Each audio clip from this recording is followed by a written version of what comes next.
အနန္တ၅ပါးကိုရှိခိုး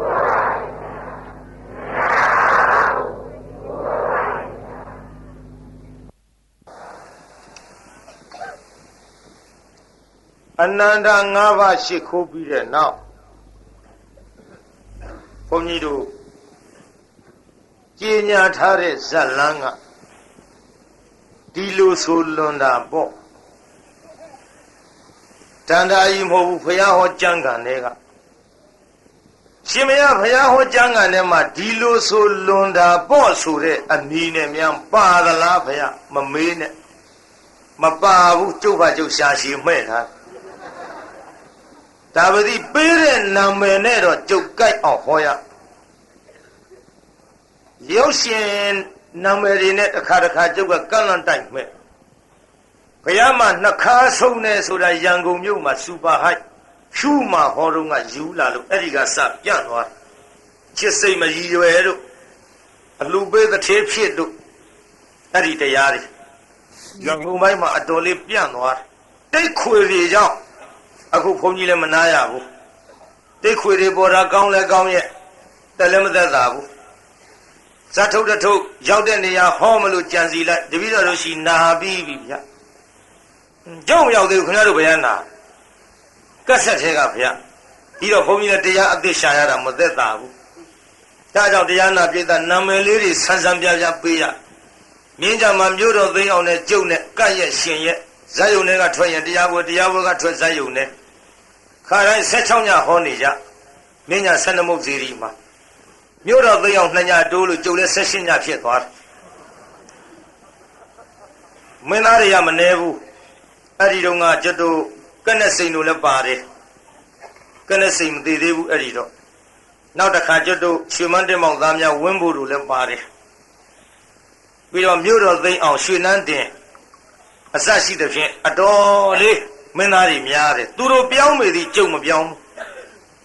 ဘယ်မင်းသားယုံပြည့်မပြည့်ကျုပ်တရားဝဲနေရမလူရင်မတ်တရရဒါလောက်ထီအောင်စီကားပါမြို့တော်သိအောင်ကပြတ်စားအသစ်တွေအဲ့ဒီကရိုးပြတ်တော်မှတောက်ခေါက်တာတဲ့မြို့တော်သိအောင်ကရိုးပြတ်တော်မှတောက်ခေါက်တာဆိုရင်ငါကစစ်မြေပြင်မှဆင်ဩသာဟောမကွာအပြိုင်မဲ့တာအဲ့ဒီတုန်းကနောက်တစ်ခါတရားနာပရိသတ်ရေမြို့တော်သိအောင်ကမိခင်ရွှေလက်တေးပခက်တဲ့မြို့တော်သိအောင်ကမိခင်ရွှေလက်တေးပခက်ဆိုရင်ငါကမင်းနှင်ထုတ်တေးတဲ့ဘုတ်ကိုဟောမကွာအဲ့ဒါအပြိုင်မဲ့ခဲ့တဲ့ဇတ်လန်းနေအဲ့ဒါစူပါဟိုက်မှာရှိပါတယ်ဒါကြောင့်တရားနာပရိသတ်ဇတ်ထုတ်တွေအပြိုင်မဲ့ရကျုပ်ကအပြိုင်မဲ့တော့မြို့တော်သိအောင်ဇတ်ယုံတွေကလူရက်တရားထဲ့ပြက်တဲ့လူတွေကပြောလို့ကြုံသိတာပါဟိုဘက်ကကြံဒီကံဆရာတော်ကနေပါတယ်ခင်ဗျာတဲ့ဒီဘက်ကကြံဒီပြူမြို့တော်သိအောင်နေပါလေအတော်နောက်တဲ့လူတွေဒီထဲတရားနာပြည်သားဟိုဝင်းဘိုတို့ညီကိုကကြုတ်ပြောသေးအောင်သန်းတင်နဲ့သူတို့တွဲရတော့အဖေရှိတုံးတွေကတဲ့အောင်သန်းတင်နဲ့သူတို့တွဲလာအောင်သန်းတင်ကအသက်ကလည်းကြီးပါပြီတဲ့သူတို့နဲ့အရွယ်ချင်းကလည်းမမျှဘူးတဲ့အောင်သန်းတင်ကကြံဒီကံနဲ့တွဲဖို့တော်တော့တာပဲအတော်ဆိုးတဲ့ကောင်းပြီလို့ဆိုကျတော့ဘုန်းကြီးထီမထုံးနဲ့ပေါက်တောင်ငူမြို့မှာတရားနာပရိသတ်2000 3000နဲ့စောင့်နေကျုပ်ကတရားပွဲအချိန်မမီလို့မရောက်ဘူးအဲ့ဒါကြံဒီကဆရာတော်မန္တလေးကအငိမ့်မင်းသမီးမဗေဒာနဲ့ထွက်ပြေးလို့အဲကောင်းသေးလားထီမထိုးပဲဝင်ပေါက်နောက်တစ်ခါတောင်ငူမြို့ကျုပ်တကယ်ရောက်သွားတော့တခါသတင်းတစ်ခုကြားတယ်ကြံဒီကဆရာတော်ရုပ်ရှင်မင်းသမီးတင်ညိုနဲ့ထွက်ပြေးလို့မဟုတ်ဘူးတည်င်းပြောတာဂုံရှိတာမဟုတ်ဘူးအပြောခံရတာဟိုခမရတွေလည်းမကောင်းဘူးကျွတ်တို့လည်းဂုံရှိတာမဟုတ်ဘူးဂုံလို့ပြောနေတာမဟုတ်ဘူးမကြားပဲနဲ့တမင်သက်ဂုံဖော်ပြီးပြောနေတာမဟုတ်ဘူးကျုပ်အဲ့ဒီလိုခံခဲ့ရနာမည်ကြီးလာတော့အမျိုးပေါ့သတင်းတွေကဒီထဲတရားနာပြည်သားတောရွာတရွာကျုပ်ကဒီစကားလေးထည့်ပြောမိတယ်တင်ညိုနဲ့ထွက်ပြေးတယ်လို့ကျုပ်ပြောကြတယ်ဆိုတော့ကာလာသားတွေကဟာပေါ့တာပေါ့ကွာတဲ့ရံကွာ နေငါမြင်တောင်မြင်ဘူးပြလို့မလို့ဒါကြောင့်အခုတော့လေတရားနာပြိတ္တအရေးထူသွားပါပြီ။အိုးတော်တော်ကြာကြားလိုက်ရတဲ့သတင်းတွေကရန်ကုန်မြို့လည်းမှားခဲ့ပါရစေနောက်လည်းဒီသတင်းတွေပေါ်လာပါလိမ့်ဦးမယ်။ကျန်ဒီကံဆရာတော်လူထွက်သွားပြီတို့တော်တော်ကြာတော့ကျန်ဒီကံဆရာတော်ဟင်းညိုဟင်းနဲ့အစိတ်ခတ်ထဲလို့ပြန်တော်မူပြန်မတဲ့အေလာကနေပြီးမန္တလေးမိထားနဲ့အလောင်းကြီးသယ်သွားပြန်တဲ့ဒီထဲတရားဟောနေတာကရွှေဘူနထိုးမှလေပြတ်လို့တဲ့ဘာကြောင့်မန္တလေးဘုန်းကြီးတွေကတရားမဟောရဘူးလို့ပိတ်ပြန်တဲ့တော်ကြရန်ကုန်အင်းစိန်ဟောတို့ကလမ်းတရဲတွေကဘယ်နဲ့လှုပ်ဆိုလားအမျိုးမျိုးတွေအမလေးကြီးမြင်နိုင်တော့ကဘယ်လိုဘယ်ဖြင့်ဘယ်လိုအစရှိသဖြင့်တည်နေဟာနာမည်ကြီးလာရင်ဒီတန်တွေကတော့ခံရလိမ့်မယ်ဆိုတာကျုံလက်ငကိုကသိပြီးသားဖြစ်ပါတယ်သို့တော်လည်းတရားဝဲတိုင်းတိုင်းပြည်အုပ်ချုပ်တဲ့ပုဂ္ဂိုလ်များနဲ့တကွသာသနာရေးဘာသာရေးပညာရေးစီးပွားရေးလူမျိုးရေးအသင်းဖွဲ့ခိုင်းကနာပုဂ္ဂိုလ်ရေးကစပြီးဘယ်သူမှမပုတ်ခတ်ခဲ့တဲ့ဘုန်းကြီးတရားဝဲကြွရောက်လာတဲ့ညီတော်ဆရာတော်သံဃာတော်တွေကိုကျုပ်ခန္ဓာကိုနှုတ်နဲ့မကဘူးပလင်မော်တက်ပြီးဓမ္မကတိကပြီးတပည့်တော်အဒုံနဲ့ရိုက်ဆုံးမတော်မူကြပါဗျာနှံပြီးသားလူကြီးမိဘတွေလည်းတောင်းပန်ပြီးသားကျုပ်ဟောနေရတာခင်ဗျားတို့သားသမီးလေးတွေဟာ3 နာရီထိအောင်ဟောလဲနေတယ်2 ချက်ခွဲထိအောင်ဟောလဲနေတယ်ဒီလိုဟောပြီးတော့ဒီလိုဆွဲနေရပါသဖြင့်ပျော်ပွဲရွှင်ပွဲတွေထက်တရားပွဲမှာလူစီတယ်ဆိုရင်တော့ဖြင့်ဘာသာရေးမှာဂုဏ်မနှိမ့်တဲ့ကိစ္စတိုင်းတစ်ပါးသာမြင်သွားတောင်မှသူတို့ဂေါရမဗုဒ္ဓဟောတဲ့တရားမြန်မာနိုင်ငံမှာကြက်ပြောင်မကြနာယူကြတဲ့ဆိုရင်ဒါကျွတ်တို့ဂုဏ်ရှိတယ်ဆိုပြီးတော့လုပ်နေရတဲ့ကိစ္စပါပြိဿငါအွန်လိုင်းနဲ့ငါဆိုနိုင်တယ်ငါထင်တယ်လို့လုံးမယ်ကွာပြိဿကြိုက်ပြီးရောဆိုတဲ့စိတ်ဓာတ်နဲ့တော့ကျုပ်ဓမ္မကတိကလုံးမစားရပါဘူးဗျာမှန်ရလားပြိဿကြီးဒါကြောင့်အမျိုးမျိုးပြောနိုင်သမျှပြောတောင်းမှနိုင်သမျှတောင်းမှပြီးတော့ဟောနေရအခုတော့ဘယ်လိုသတင်းပဲကြာကျုပ်တော့မနာနိုင်တော့ပါဘူးအရေးလဲထူသွားပါပြီအသေးတွေလည်းမာကုန်ပါပြီဟုတ်တယ်လေမမအေးဆိုတဲ့သချင်းလို့ဗါရဲ့အသေးတွေမာလို့နာလဲနာနိုင်တော့ဘူးဆိုတာလို့ခုတော့မနာနိုင်တော့ပါဘူးပြိဿကဲဒါတွေရှိစေတော့ကြင်ညာထားတဲ့ဇက်လန်းကိုပဲပြန်ဆက်ကြပါစို့ကြမ်းကန်တဲ့မပါယာကထွက်သွားတာဒီလိုဆိုလွန်တာပေါ့ခုတည်းထိမလွန်သေးဘူးပြောတာထားတယ်ဘကတ္တသဘာဝရိကတ္တသအစရှိသဖြင့်ကျွတ်တို့သုံးလောကထွန်ထားတတ်ပြညိုမြတ်စွာဘုရားသခင်ကိုတော်မြတ်ကြီးသည်မဟာကုဏာလငှက်မင်းဖြစ်စဉ်အခါတုန်းကဇတ်ကြောင်းပြန်ပေါ့ဒီဇတ်လန်းကဇတ်ကြောင်းပြန်အတိတ်ဇတ်ကြောင်းပြန်ပေါ့ဒီအတိတ်ဇတ်ကြောင်းပြန်ကိုမဟောခင်ဒီလိုဆိုလွန်တာပေါ့ကိစ္စစီဘလို့အကြောင်းပြုသလဲလို့ဆိုတော့တက္ကမများကြုတ်တော့နည်းနည်းမျက်စောင်းမထိုးကြနဲ့ကြလားဒီလိုဆိုလွန်တာပေါ့ကခမည်းတော်မိမ့်မတွေအကြောင်းပြုဟောတာကြံဒီကဟောတယ်မအောင်မိနဲ့ကြလားဖယားဟောတာကြောက်ကကိုယ်စလဲဟုတ်တယ်လေကျုံမြက်ကျုပ်စီတော့မျက်စောင်းမလှဲ့ကြနဲ့ဖယားလည်းမထိုးရမဲ့အတူတူတော့ဘယ်သူမှမထိုးပါနဲ့နန်းနလေးဇီလိုဆိုလွန်နာပေါ့ဆိုတဲ့ဇလန်းကိုကျုပ်မဟောခင်မှာရှေ့ပိုင်းကဖြတ်ထိုးပေါ့တရားနာပိကအဲ့ဒါလေးတူတုတ်လေးပြောအောင်ကျွတ်တို့ဗျမရအမည်ရှိတဲ့ကာတိမင်းကြီးဟာရှင်းလွန်လေပြီးသောအခါကောသလတိုင်းကိုသိမ်းယူလိုက်ပါကောသလတိုင်းကိုသိမ်းယူပြီးတဲ့ချိန်ခါမှာကောသလရှင်မယင်ကိုသတ်ကောသလရှင်မယင်တတ်တော့ကောသလရှင်မယင်ရဲ့မိဘရခေါင်ကြီးကတန်ဒီနုနဲ့ကြံရစ်ခဲ့ဘယင်တတ်ပြီးဘယင်မယားယူရောဆိုပါစို့ဗျာအဲ့ဒီကောသလဘယင်ရဲ့မိဘရခေါင်ကြီးကိုကာတိယမထမင်းကြီးကနေပြီးတော့အဲ့ဒီကောသလတိုင်းမှာပင်တရားနာပြိဿမိဘရခေါင်ကြီးပြန်မြောက်ပြီးတော့ပျော်ပါခဲ့အဲ့ဒီတန်လေးတစ်ဖြည်းဖြည်းရင့်မာပြီးတော့လာလိုက်တာ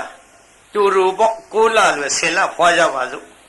ခတ်တုတ်ပေါ့တရားရဲပဲ6 လ10 လအဟုတ်ဆောင်နေတူတရားနောက်နှစ်တောင်ပြီးချင်မှပြီးကဲဖွာလိုက်ကြစို့တရားရဲပဲခတ်တုတ်ပေါ့ ဖွာလိုက်တော့သမီးမိန်းမလေးသမီးမိန်းကလေးဖွာလာသမီးမိန်းကလေးဖွာတဲ့အချိန်ခါကျတော့အဲ့ဒီကလေးမလေးနာမည်မှဲ့လိုက်တော့ကန္နာဒေဝီတဲ့ဘယ်သူတဲ့တုံးပြင်းသားကြီးကန္နာဒေဝီကန္နာဒေဝီလို့မှဲ့ထားကလေးမလေးကလည်းအမတန်လှဟောကျွတ်တော့ကာတိပြမရမင်းကြီးကလည်းဒီကလေးမလေးကိုသူနဲ့ခတဲ့တန်ဒီမဟုတ်ကောသလနဲ့ခခဲ့တဲ့တန်ဒီလို့သူကိုယ်တိုင်ပင်သိလင်ကစားဒီကလေးမလေးကိုသူ့မှာသားသမီးမရှိသည့်အတွက်ပြမရမင်းကြီးကအတော်ချစ်မြတ်နိုးခဲ့ဒီလိုသမီးလေးတစ်ပါးချစ်ခင်ပြီးတော့လာခဲ့ရမှမိဘခေါင်ကြီးကိုပြောတယ်မိဘခေါင်ကြီးသမီးတော်လေးဖွားမြောက်လာဝမ်းမြောက်ကြဗျာဝမ်းမြောက်ယုံနေမှာကသမီးတော်လေးရဲ့အလိုဆန္ဒလိုအပ်သောစုတစ်ခုခုကိုမောင်ဖျားချိမြင့်မယ်လိုချင်တဲ့စုမေးလေတော့အဲ့ဒီလိုချင်တဲ့စုကိုအမေးခိုင်းလိုက်တော့မိဘခေါင်ကြီးကသမီးရဲ့ကန္နာလေဝီလေးလို့ခေါ်လိုက်တော့အပန်းကတ်လာဘာလို့မဲဖျားရဲ့အိုးသမီးကိုလေခမဲတော်မင်းတရားကြီးကသိချင်းမြတ်လို့တယ်အဲ့ဒါဘာပြုတော့ချင်းမြတ်လို့တာသိသားပဲသမီးကိုညောင်ဘာစုတွေပေးမလို့အမလေးအဲ့ဒီကိစ္စပြောမလို့ဘောသမီးရဲ့သမီးလိုအပ်တဲ့စုတစ်ခုခုကိုပေးမတဲ့ဘာစုယူမလဲသမီးပြောစမ်းတိုးလေးကိုမဲဖျားနာနာကပ်ပြောတယ်တိုးလေးပြောတယ်ပြိတ္တာကြီးဘယ်လိုပြောတော့ဘာတွေပြောတော့ဘယ်သိမလို့ကွာတိုးလေးကိုကွာသူတို့ချင်းတော့သိတာပေါ့သူတို့ချင်းတော့သိတယ်တိုးလေးကပြောတော့သမီးရဲ့ငယ်ပါသေးတယ်ဟေးမင်းတော့မပြောပဲသိတယ်ကွာဒါတော့ပြောလိုက်တာနဲ့အတော်ညံသွားတဲ့ကောင်လေးသမီးရဲ့ငယ်ပါသေးတယ်လို့ပြောတော့အိုးတဲ့မဲဖျားငယ်တယ်ထင်မိမယ်သမီးမငယ်ပါဘူးတဲ့သမီးရဲ့သမီးအရွယ်ငယ်သေးလို့ဒီစုကြီးတော့ခမဲတော်မင်းတရားကြီးမဲဖျားတော်ဥမတင်ရဘူးလေဥမတင်ရမရှိပါနဲ့တဲ့ခမဲတော်မင်းတရားကသူ့ပေးတဲ့စုပဲဖြတ်မဲ့မဟုတ်ပါဘူးတဲ့ရှင်ဘရင်တို့ရဲ့စကားဆိုတာထွက်ပြီးသားဆင်စွယ်ဝင်တယ်လို့မရှိဘယ်တော့မှပြန်ပြီးရုပ်သိမ်းမှမဟုတ်ပါဘူးတဲ့အိုးသမီးကလည်းမဲဖျားတော်ဥမတင်ရဘူးလေမတင်ရမရှိပါနဲ့မဲဖျားရဲ့သွားပြီးတော်ဥတင်ပါသမီးကတော့ဒီစုပဲလိုချင်တယ်ဒီစုလိုချင်တယ်ဆိုပြီးတော့ဘယင်ကြီးသွားပြီးတော့မိဘခေါင်ကြီးတော်ဥတင်လိုက်တော့ဟေးခက်တော့တာပါပဲမိဘခေါင်ကြီးသမီးလေးအရေးတကြီးကြီးနဲ့မှန်ကြည့်သလိုကြည့်ပြီးတော့လာခဲ့တဲ့ကိစ္စအရွယ်လေးကငယ်သေးဒါတွေပြောမပြဘူးအမလေးမငယ်ဘူးလေခင်ဗျငါတော့ပြောသားပေါ့သမီးငယ်ပါသေးတယ်ဆိုမငယ်ဘူးတဲ့ကိုင်တာဖြင့်ဒီစကားကြီးရှည်ဝေးနဲ့ပြောလည်းမနေတော့ပါဘူးမိဘခေါင်ကြီးရဲ့ပေးအပ်ပြီးသားစုလည်းပြန်ပြီးတော့ဖြစ်စည်းခြင်းပါဘူးကိုင်သူကြိုက်တယ်လို့လားအဲ့ဒီစုပေးလိုက်တော့သမီးလေးပြန်ပြောဘယ်နဲ့တော့မဲ့ဗျာသမီးဆန္ဒအတိုင်းပါတယ်သမီးရဲ့ဒီလိုဆိုရင်တိုင်းပြည်မှာရှိတဲ့ယောက်ျားတွေမှန်သမျှအကုန်ခေါ်မိရှင်နဲ့တော့ဟေးလုံးမိရှင်နဲ့တော့ငါတော့သမီးရဲ့ဘယ်နဲ့တိုင်းပြည်ရှိတဲ့ယောက်ျားတွေအကုန်ခေါ်ရမှာတော့ခေါ်ရမယ်မဲ့ဗျာရဲ့တိုင်းပြည်ရှိတဲ့ယောက်ျားတွေကိုအကုန်ခေါ်ပြီးတော့ဟောဒီနန်းရင်ပြမှာထားသမီးမျက်စိနဲ့ကြိုက်သောယောက်ျားကိုကြည့်ပြီးတော့ပန်းကုန်းစွန့်မယ်တော်သေးတာပေါ့ကွာနော်လွန်နာတွေပြန်ရော့သွားလေပန်းကုန်းစွန့်မယ်အဲ့လိုပန်းကုန်းစွန့်မယ်ဆိုတော့ကဲသမီးဒီကိစ္စခမဲတော့တို့တင်မှဖြစ်မယ်ကဲတော်ဦးမြန်တင်သားမှာပဲဗျာရဲ့ဒီကိစ္စမြန်စီစဉ်မှဖြစ်မှာအမလေးလုံးလိုက်တာသမီးရဲ့ကဲသွားပါမယ်ဆိုပြီးတော့ဘယင်ကြီးသွားတော်ဦးတင်တော့သမီးဆန္ဒအတိုင်းပြုတ်လိုက်ဆိုတာမောင်ဖျားကိုနောက်ထပ်သမီးဆန္ဒတွေဘာမဆိုပြည့်စီဘာမှပြန်ပြီးတော်ဦးမတင်နဲ့ဒီလိုလဲအမိန်တော်မှန်လိုက်ရောယောက်ျားတွေခေါ်ရော ပေါင်းချင်းနဲ့ခပန်းကုန်းစွန့်မတဲ့မြို့ဘယင်းသမီးကဆင်းရဲချမ်းသာမရွေးဘူးရောင်းစားသားဖြစ်လို့သူကြိုက်စွန့်မှာပဲဘာသားဖြစ်နေသူကြိုက်ရင်စွန့်မှာသူမျက်စီထဲတက်ရင်စွန့်မှာဒီပန်းကုန်းဒါကြောင့်တရားနာပရိသတ်ရေနန်းရင်ပြင်မှာတိုက်ပြည့်ရှိတဲ့ယောက်ျားတွေမောင်းချင်းနဲ့ခခေါ်လိုက်တော့ငါညီမမင်းတို့လူကောင်တွေကုန်သွားတာပေါ့ကွာကြလားသွားတာဟေးဘယင်းသမီးကပန်းကုန်းစွန့်မတဲ့ကွာဟေးပန်းကုန်းစွန့်မတဲ့ကွာတသားနဲ့ပေါ့ကွာကြလားအမျိုးမျိုးတာပြီးတော့ရွှေနန်းတော်ကြီးရောက်ရင်ဖြင့်ငါပန်းကုန်းစွန့်လိုက်ဖြင့်ဘယင်းသမက်ဖြစ်ပြီးဘယင်းသမက်ဆိုတာတန်မြင်ညမမှန်တဲ့ဘယင်းသေးကိုဘယင်းဖြစ်နိုင်တာကွာတိုင်းပြည်အုပ်ချုပ်တဲ့ဘယင်းဖြစ်နိုင်တဲ့ဘုံလက္ခဏာများငါပါနေသလားမသိဘူးဟေးသွားမကွာနဲ့တွားလိုက်ကြတာယောက်ျားကြီးအဆူဆူနဲ့ရှင်နန်းရင်မြင်ရောက်ဒီလိုနန်းရင်မြင်ယောက်ျားတွေများစွာသွားနေတော့ဟောကျွတ်တို့ပန္ဓုမင်းမျိုးမှဆင်းသက်လာတဲ့မင်းသား9ယောက်ကလည်းတက္ကသိုလ်ကပြန်လာဣသုဏမင်းသားရဲ့နကုလမင်းသားရဲ့ဗိမသေနမင်းသားရဲ့ယူရိထိလမင်းသားရဲ့သဟဒေဝမင်းသားရဲ့9ယောက်ပြေးတာမင်းသားပဲ2ယောက်တို့အဲ့ဒီမင်းသား9ယောက်ကလည်းတက္ကသိုလ်ကနေပြီးတော့ပညာသင်ပြန်အလားဒေသန္တရဘဟုတုတပေါ့ခုခေတ်လို့ဆိုသူတေသနာပေါ့လေ့လာရေးတွေပေါ့လေရှောက်ပြီးတော့သွားရှောက်ပြီးတော့ကြည့်ကြစို့ဆိုပြီးတော့တိုင်းပြည်တွေလှည့်ပြီးတော့လေ့လာလိုက်တာဟောဒီပြမရမင်းကြီးအုပ်ချုပ်တဲ့တိုင်းပြည်တွင်ဝင်လာဟာဘယ်နဲ့ဒီတိုင်းပြည်တွေယောက်ျားလေးတယောက်မှမတွေ့ဘူးမိန်းမတွေကြီးပေါ့ယောက်ျားတွေကကိုဟိုသွားနေတာပဲယောက်ျားတွေကဘယင်းသမီးပန်းကိုစွန့်မယ်ဆိုတော့ကိုအိမ်တော်ရှိတာတွေရောမရှိတာတွေရောအကုန်လုံးသွားတယ်အဖိုးကြီးတွေကလည်းအသက်ကြီးဝေမဲ့ကွာဟေးငါမြန်ပန်းကုန်းစွန့်လိုက်ရရင်တော့မနေဘူးဖိုးကြီးတွေသွားတာ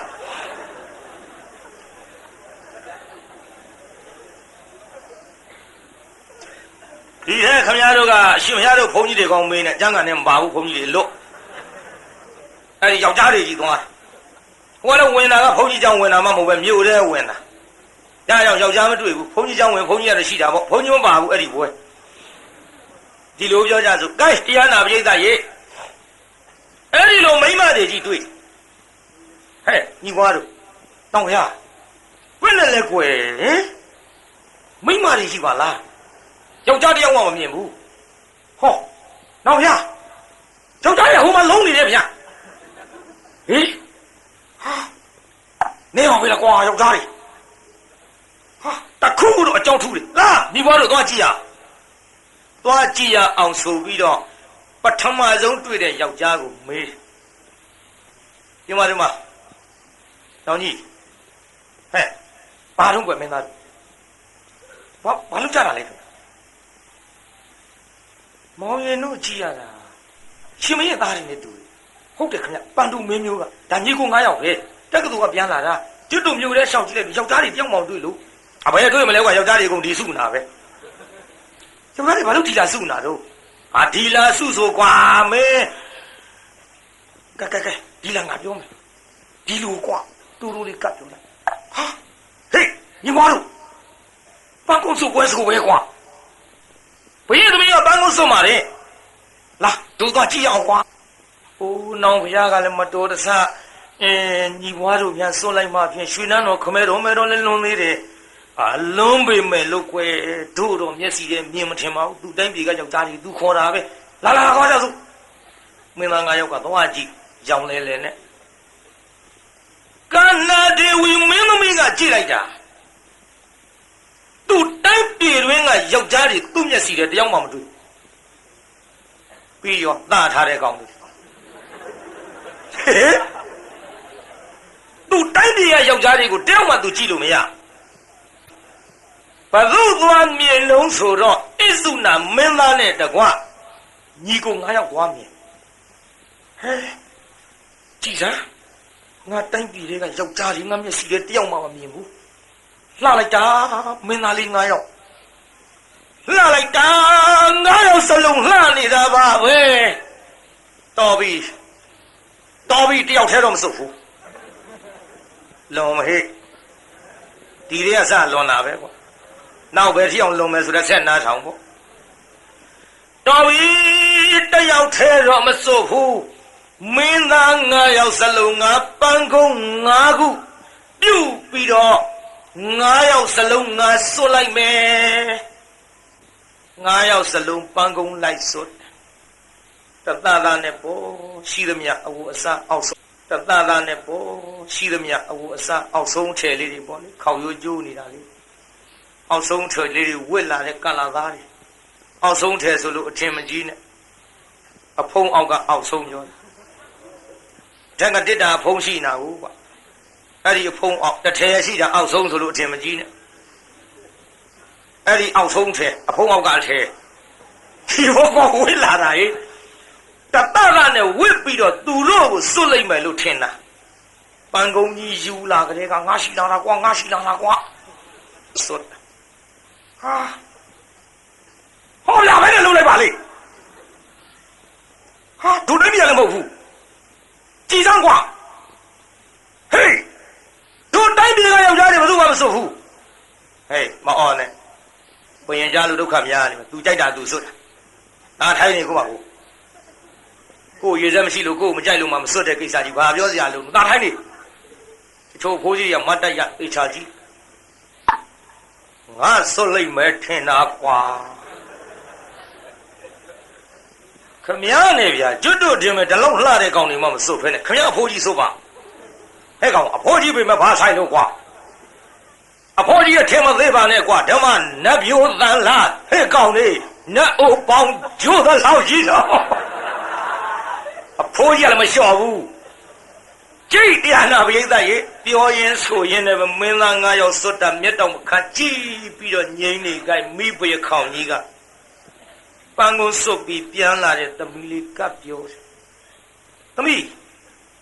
မေဗျာဟဲ့ဘယ်နဲ့9ယောက်တလို့စွတ်ရတာတော့အိုးမေဗျာကလည်း9ယောက်စလုံးနှစ်သက်တာ9ယောက်တလို့စွတ်မှာပေါ့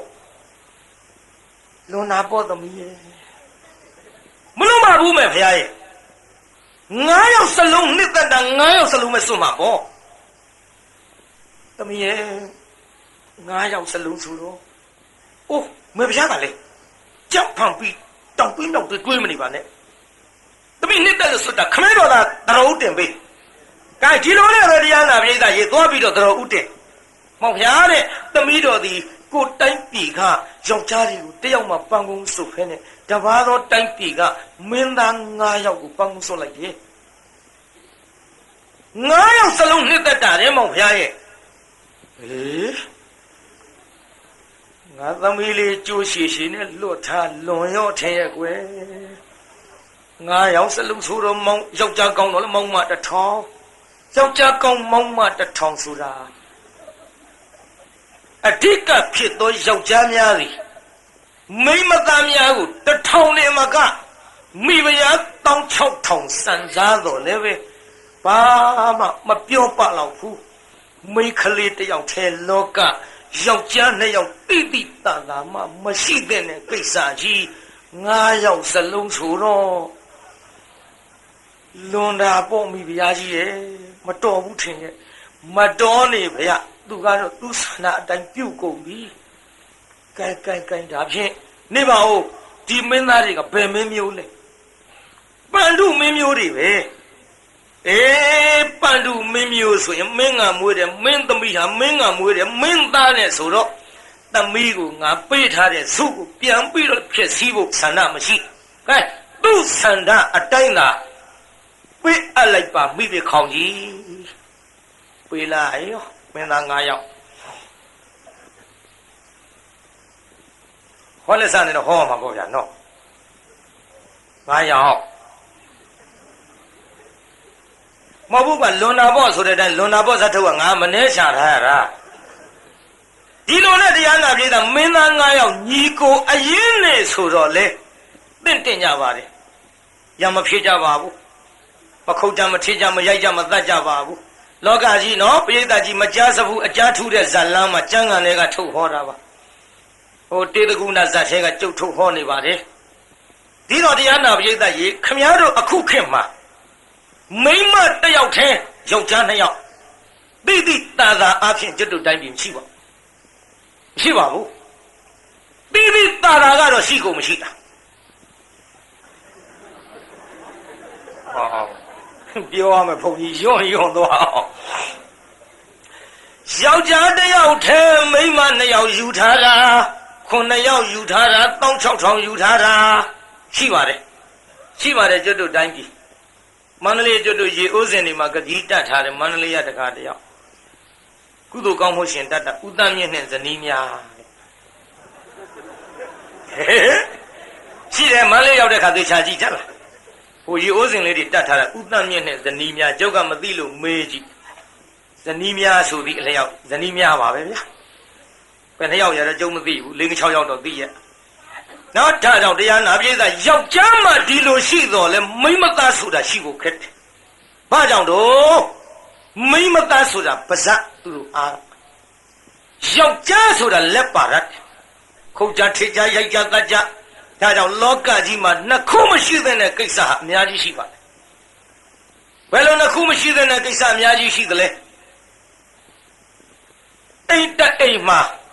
နှစ်အိမ်တော်ရှိကောင်းယောက်ျားတစ်ယောက်ထဲမှာမိန်းမ2ယောက်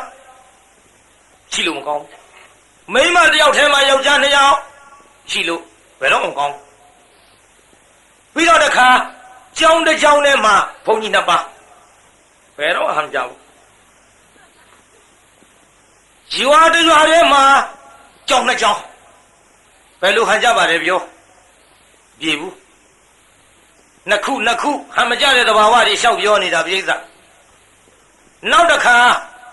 တိုင်းပြည်တပြည်ထဲမှာမင်းနှမင်းဘယ်တော့မှအဆင်ပြေဘူးရုပ်စွာဆုံးလှမ်းပြီးပြောလိုက်ကြပါစို့ဖယားနှစ်ဆူတောင်ပြိုင်မပွင့်ကောင်းဘူးဖယားတစ်ဆူမှာ24သိန်းခြေကလေး60ဘိုးစီသိန်းကျွတ်တန်းဝင်တယ်လို့ပြောနေကြနှစ်ဆူများပွင့်လိုက်ရင်ဘလုံးများကြီးကျွတ်မလဲအဲ့ဒါကိုမိလိန်တာမင်းကရှင်နာဂသိန်းကိုမေးခဲ့ရှင်မရတဲ့ဖယားတဆူတောင်များစွာကျွတ်ရနှစ်ဆူဆိုရင်ပိုမကောင်းပါလားဘယ်နဲ့ကြောင့်နှစ်ဆူတစ်ပြိုင်တည်းမပွင့်တာတို့ဟဲ့တကတော့မပွင့်ကောင်းဘူးတဲ့မပွင့်အဲ့လိုမပွင့်တကတော့ဥပမာပြောမယ်တဲ့လူတစ်ယောက်ထဲနိုင်တဲ့လှေကလေးကို2ယောက်စီးရင်ဘယ်နဲ့လဲလူမှာပါဗျာလူရသားနဲ့ပေစီးရင်အလွန်လွန်လူမှာပါဗျာအလွန်လွန်လူရသားနဲ့ပေစီးရင်ရေဝင်မှာပါဗျာရေဝင်ရသားနဲ့ပေစီးရင်မြုပ်မှာပါဗျာအဲ့ဒါဥပမာတဲ့လူတစ်ယောက်တန်နိုင်တဲ့လှေကို2ယောက်စီးရင်မြုပ်တဲ့ကဲ့သို့မဟာပထဝီမြေကြီးသည်ဖယားတဆူရဲ့ဂုံကျေးဇူးကိုသာလျှင်သူထမ်းရွက်ဆောင်နိုင်တယ်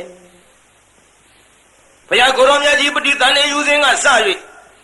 မြေငလျင်မောင်းအကျိန်များစွာလှုပ်လာခဲ့ဘုရားဂုံကျေးဇူးတွေကြောင့်နှစ်ဆူများသာဆိုရင်မဟာပထဝီမြေကြီးသည်ဘုရားနှစ်ဆူရဲ့ဂုံကျေးဇူးကိုမခံနိုင်၍ဖယိုဖယဲဒီမြေကြီးပြိုကွဲပြက်စီးသွားစရာအကြောင်းရှိတယ်ဒါရင်လားလို့ဆိုတော့မဟုတ်သေးဘူးလူတွေမှလည်းပဲတော်တော်ကြာကြာတော့ဘုရားနဲ့စုပြိုင်ခွင့်ရင်ရောင်ကြီးတော်ချင်း12ယူဇနာအတူတူလွတ်တဲ့တာတို့ဘုရားရောင်ကြီးတော်ကပို့ပြေးတယ်ကွာလောက်လာလိမ့်မယ်ကလဟဝိဝါဒတွေဖြစ်လာညှိခုံမှုတွေဖြစ်လာဟဲ့တို့ဘုရားရတော်ကပို့မြင့်တယ်ကွာတို့ဘုရားကပို့တပ်ပဲ့တယ်ကွာဒါတွေကဖြစ်လာနိုင်တယ်ဒါကြောင့်ဘုရားတော်မှနှစ်ဆူမပွင့်ရဲ့ဟိုကိစ္စကြီးဆိုတော့ပေးတာချိတ်ထားလိုက်တော်ဘူးတကားတို့ရလားတော်ဘူးဘယ်လိုမှဖြစ်မရဘူးဒါကြောင့်ရှင်နာဂသိန်ကနေပြီးတော့မိလိန်တာမင်းကိုအဲ့ဒီကဲ့သို့ဥပမာကြီးပြပြီးဆုံးမခဲ့လို့ဘယ်ယဟန္တာမှမရဘယ်ပုထုဇဉ်ယဟန်မှမရတဲ့မိလိန်တာဟာရှင်နာဂသိန်နဲ့ကြောင့်မှအစအရာရာအစဉ်ပြေပါတယ်ဗျာဒီထဲမိလိန်တာမင်းများမေးထားတာကြည်စမ်းမှစာအရှင်ကလေးလက်ထဲဆုပ်ရှင်နာဂသိန်နဲ့ဒီစာလေးဟာအသေးလားအရှင်လားမေးအသေးဆိုရင် तू ကလွတ်ပြလိုက်အရှင်ဆိုရင်လည်းစီညှစ်တတ်မယ်သူကြံအဲ့ဒါမိလိန်တာမင်းကိုရှင်နာဂသိန်ကအသေးအရှင်မပြောဘူးလေကားသုံးတဲ့အလယ်တည်းရက်တခါတော့မိလိန်တာတဲ့ငါအထက်တက်မလားအောက်ဆင်းမလားပြီးရောအောက်ဆင်းမယ်ဆိုဟောအထက်တက်သွား ဖြတ်တယ်မယ်ဆိုရင်အောက်ဆင်းမှာအဲ့တော့မှမိလိန်သားကဂျင်းနှံပါပြီဖျားတယ်မဂျင်းနှံလို့ဖြစ်မှဖြစ်ဖဲနဲ့သူလှုပ်ထားတဲ့အလုပ်ဟောအကုန်သိဒါကြောင့်တရားနာဝိသရေအဲ့ဒီကဲဆိုဖျားတော်မှနှစ်ဆူမပွင့်ကောင်းတဲ့ကိစ္စဒါကြောင့်နှစ်ခုဆိုရင်တော့များသောအားဖြင့်အဆင်မပြေတာများပါအခုကြည့်နှစ်ခုမကဘူး၅ခုကြည့်ပါလား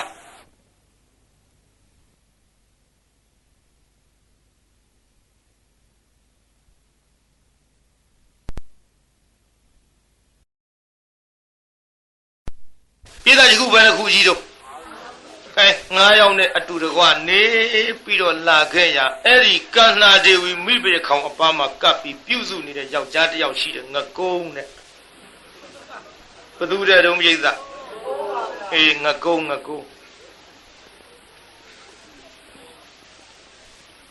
မင်းသား9ယောက်အပြင်ထွက်သွားတော့ကန္နာဒေဝီကမောင်ကုန်းမြင်ပြီဟဲ့ငကုံးဘုရားနင်ကုန်းလှကြီးလားကုန်းဆိုနောက်ဝကုသိုလ်ပေါ့ကုန်းနေလို့ကုန်းတာမှမဟုတ်ပဲသူကသူကုန်းတာကိုပဲတတ်နိုင်ပါဟေးကုန်းတာနင်ကအလှသားဒါတော့ကုန်းတာမလှပါဘူးဗျာဟဲ့ဘသူမလှလားငါလှတယ်လာစားရီကိုငါပြောမယ်ကုန်းကိုတိုးလေးကပ်ပြောတိတ်တော့ဘယ်လိုလေးပြောအေးကွာအားလည်းပဲသိမလို့တိုးလေးပြောတာဟုတ်ကွာတိုးလေးပြောပြီဒီဒုမသိပြီမဲ့လူကငါကုန်းသဘောပေါက်သွားငါကုန်းသဘောပေါက်သွားဖြစ်ပါမလားဗျာအိုးဘာဖြစ်မင်းက9ယောက်ပြန်လာလို့ရှိရင်ဖြင့်ဟောဒီငကုန်းကိုလေပတ်ပြစ်လိုက်နေဗျာမသတ်စေရခိုင်းတူပြောကြပါစို့ငကုန်းနဲ့မှားရောငကုန်းနဲ့မှားတဲ့အထက်မှာမင်းသား9ယောက်ပြောထားတဲ့စကားလေးတွေဘုန်းကြီးပြောဦးမယ်နော်နားထောင်ကြည့်မင်းသားအကြီးကိုသူကဘာပြောထားတယ်ဆိုတော့မင်းသားအကြီးကိုခေါင်းနဲ့သူကအရေးအယောင်ပြထားတယ်ခေါင်းကိုဘယ်ဘက်စောင်းရင်ဘယ်ကဲ့သို့ညာဘက်စောင်းရင်ဘယ်လိုပေါ့လေဒီခေါင်းနဲ့အရေးအယောင်ပြရင်မောင်ဖျားကိုပိုးချစ်ဆုံးလို့ဒီလိုသတ်မှတ်ထားပါတဲ့မင်းသားအကြီးကိုဘယ်လိုပြောခဲ့သေးသတုံးလို့ဆိုတော့မောင်ဖျားကိုတဲ့အချစ်ဆုံးပဲတဲ့ညီဖြစ်တဲ့မင်းသား4ယောက်ကိုအကုန်တတ်ပါတဲ့မောင်ဖျားနဲ့အတူတူကနေပြီးတော့ခမဲတော်နတ်ရွာဆန်ကံတော်ကုန်းရင်တိုင်းပြည်အုပ်ချုပ်မင်းလို့နှမတော်ကမိပြီခေါင်ကြီးပေါ်တဲ့ဘာလို့အသက်ခိုင်းခဲ့ဘူးသေးတယ်နောက်တစ်ခါသူ့အောက်မင်းသားအလတ်ကိုလည်းဒီတိုင်းပြောတယ်မင်းသားအလတ်ကြတော့ညာဘက်လက်သူကရိပ်အောင်ပြထားတယ်ညာဘက်လက်သီးကိုဆုပ်ရင်တဲ့မောင်ဖျားကိုအချစ်ဆုံးလို့ဒါသတ်မှတ်ထားပါတဲ့မောင်ဖျားကိုအချစ်ဆုံးပဲတဲ့အကိုကြီးနဲ့တကွညီ3ယောက်ကိုတတ်လေတဲ့တိုက်ပြအုပ်ဆုံးမင်းလို့ရအောင်ဒီလိုခိုင်းခဲ့ဟောနောက်မင်းသားတယောက်ကြပြန်တော့လေဘိမသေနာကြပြန်တော့လေဒီတိုင်းပဲလက်ဝဲလက်ကိုဖြန်းလိုက်ရင်မောင်ဖျားကိုအချစ်ဆုံးလို့သတ်မှတ်ထားပါအနောက်ယူဒိဋ္ဌိလာကြပြန်တော့လေဒီတိုင်းပဲတရားနာပြိတ္တမောင်ဖျားကိုအချစ်ဆုံးပဲညာဘက်ခြီတော့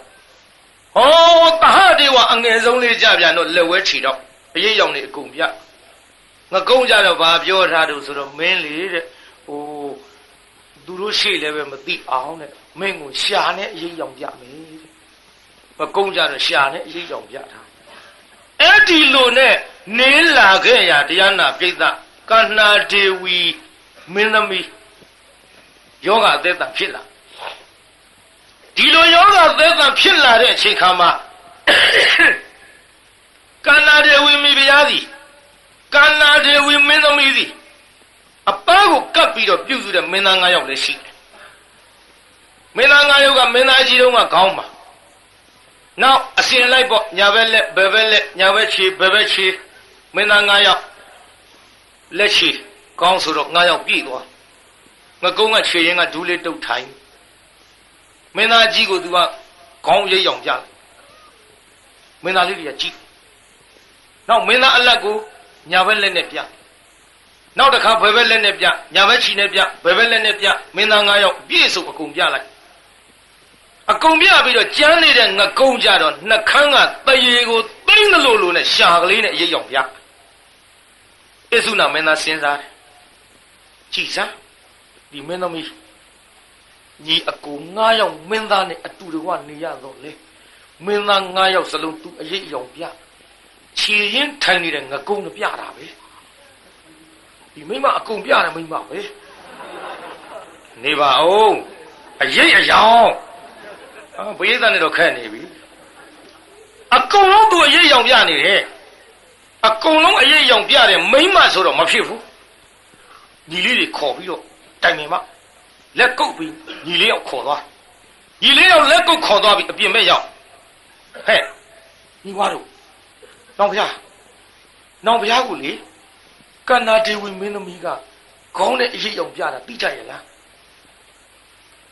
ရှင်းမိလိုက်တယ်ဗျသိတယ်ဗျညီမလည်းပြတယ်ညီမလည်းပြတယ်နဲ့၄ယောက်စုံသွားတော့အေးမင်းတို့၄ယောက်လည်းပြတယ်ငါလည်းပြငါကိုလေဒီလိုပြောဘူးတဲ့ကွညီ၄ယောက်ကိုအကုန်တတ်ပြီးတော့မောင်ဖျားနဲ့ဟောဒီခမဲတော်နတ်ရွာဆိုင်ရင်ဖြင့်တိုက်ပြီအုတ်ထုတ်ဘရင်လုတ်ပြီးနှမတော်ကမိပြေခေါင်ကြီးဖြစ်နေစံစားရအောင်ပြောဘူးတဲ့ကွဟာညီဝါပြောတယ်ဗျာညီဝါလည်းပြောတယ်ဗျာနဲ့9ယောက်စလုံးသူအကုန်ဒီလိုပြောသည်ဒီတယောက်တွေ့ဒီတိုင်းပြောလိုက်တာဟိုတယောက်တွေ့လည်းပြောလိုက်တာအေးညီဝါတို့အခုလေနေမကောင်းနေတဲ့အခိုက်အတန့်မှာဆုံမိကြလို့ဒီကိစ္စတို့သိတာနှုံမိုးရင်လေတယောက်နဲ့တယောက်များဒီလိုမဆုံမိကြရင်ဖြင့်အကုန်လုံးလူတပ်ပွဲဖြစ်ရကြီးရဲ့သူ့အကြောင်းပြုပြီးတော့တို့တယ်မကဘူးခြေရင်းကငကုံးကိုလည်းရှာနဲ့ပြတာနောင်ဖျားရိပ်မိလိုက်တယ်ငကုံးနဲ့လည်းသူလွတ်မယ်မဟုတ်ဘူးဟာနောင်ဖျားမတော်တာကြီးဗျာဘယင်သမီးတော်ဖြစ်တဲ့အမတန်လှတဲ့ကန္နာဒေဝီကိုဒီလိုအထင်သေးတာမသိတော့ပါဘူးဗျာမဖြစ်နိုင်ဘူးဗျာဒါတော့အေးမဖြစ်နိုင်တာဖြစ်နိုင်တာတော့ထားတော့ငကုံးသာခေါ်မေးလားမေးကြည့်လားငကုံးခေါ်မေးမှန်တဲ့အတိုင်းပြောဟေးငကုံးမှန်တဲ့အတိုင်းပြောမှန်လားပါဗျာမှန်လားပါပြောပါမယ်ဗျာမင်းကိုမင်းသမီးကဘာပြောဘူးလဲမပြောပါဘူးဗျမလိန်နဲ့မင်းတို့လိန်လို့မရဘူးအခုမင်းကိုလေငါတို့9ယောက်ထိုင်းနေကြရှာနေအရေးရောင်ဗျဘာပြောဘူးသလဲပြောစမ်းမလားပါဗျာထားရင်လည်းနေရပါလိတိုက်ရင်လည်းသေရပါလိငါကုန်းနဲ့နင်ခါရပါလို့ကုန်းတာတော့တဲ့ငါခါကုန်းတာမေးတာမဟုတ်ဘူးမလားပါဗျာ तू ကအဲ့ဒီခါကုန်းတာအစပြောတာပါဗျာကဲပြောကွာခါကုန်းတာကဲပြောလားမင်းခါရပါလို့ကုန်းတာတော့တဲ့ဘုရားကျွန်တော်မျိုးကြီးကနောက်ဝပုပ်ပိစကြောင့်ကုန်းတာပါဗျာလို့ပြောတော့ခါကုန်းပြီမကုန်းနဲ့မင်းကလှတယ်တဲ့ဗျာမင်းကိုလှတယ်ပြောလားမှန်လားပါပြောတယ်ဗျာကြည်စားတလုံးအယုဆိုးပြီးခါကုန်းနေရင်ငါကုန်းတော့မှလှတယ်ကဲရှေ့ဆက်ပြောလားမှန်လားပါဗျာလှတယ်လို့ပြောပါတယ်ဗျာလှတယ်လို့ပြောရုံနဲ့မကဘုရားကျွန်တော်မျိုးကြီးကလေတလောက်ခါကုန်းပြီးတော့အယုဆိုးနဲ့ပုပ်ပိစအခြေမလှတဲ့ငါကုန်းကိုဗျာလှတယ်လို့မကြည်စားပါနဲ့ပြောတော့အိုးဘယ်သူမလှလားငါလှတယ်လာစမ်းဆိုပြီးတော့ဘုရားကျွန်တော်မျိုးကြီးကိုလေဘုရားကျွန်တော်မျိုးကြီးကိုလေဟေးတော့မင်းရပြန်ငိုးနေဦးမှာမင်းရပြန်ငိုးနေဦးမှာလားမင်းဘာရိပ်ရောင်ပြရှာနဲ့အရေးရောင်ပြပါတယ်ဗျာရှာနဲ့အရေးရောင်ပြရင်မင်းသား9ယောက်တဲ့ပို့ချစ်တဲ့ငကုံလို့ဒီလိုတတ်မှတ်ပါလို့ပြောတယ်ဗျာပြီးတော့လေမင်းသား9ယောက်ကိုအကုန်သားတဲ့ဒီနန်းတော်ပေါ်မှာမင်းနဲ့ငါနဲ့2ယောက်တည်းနေရအောင်ပြောပါဗျာကဲဘယ်နဲ့ရှိစားညီဝါတို့ဟေးတဲ့တော်တယ်မိမကြည်စမ်းမင်းသား9ယောက်နဲ့အတူတကွပေါင်းတင်ရတော့လေငကုံးနဲ့မှမှားတယ်မိမယုံဟေး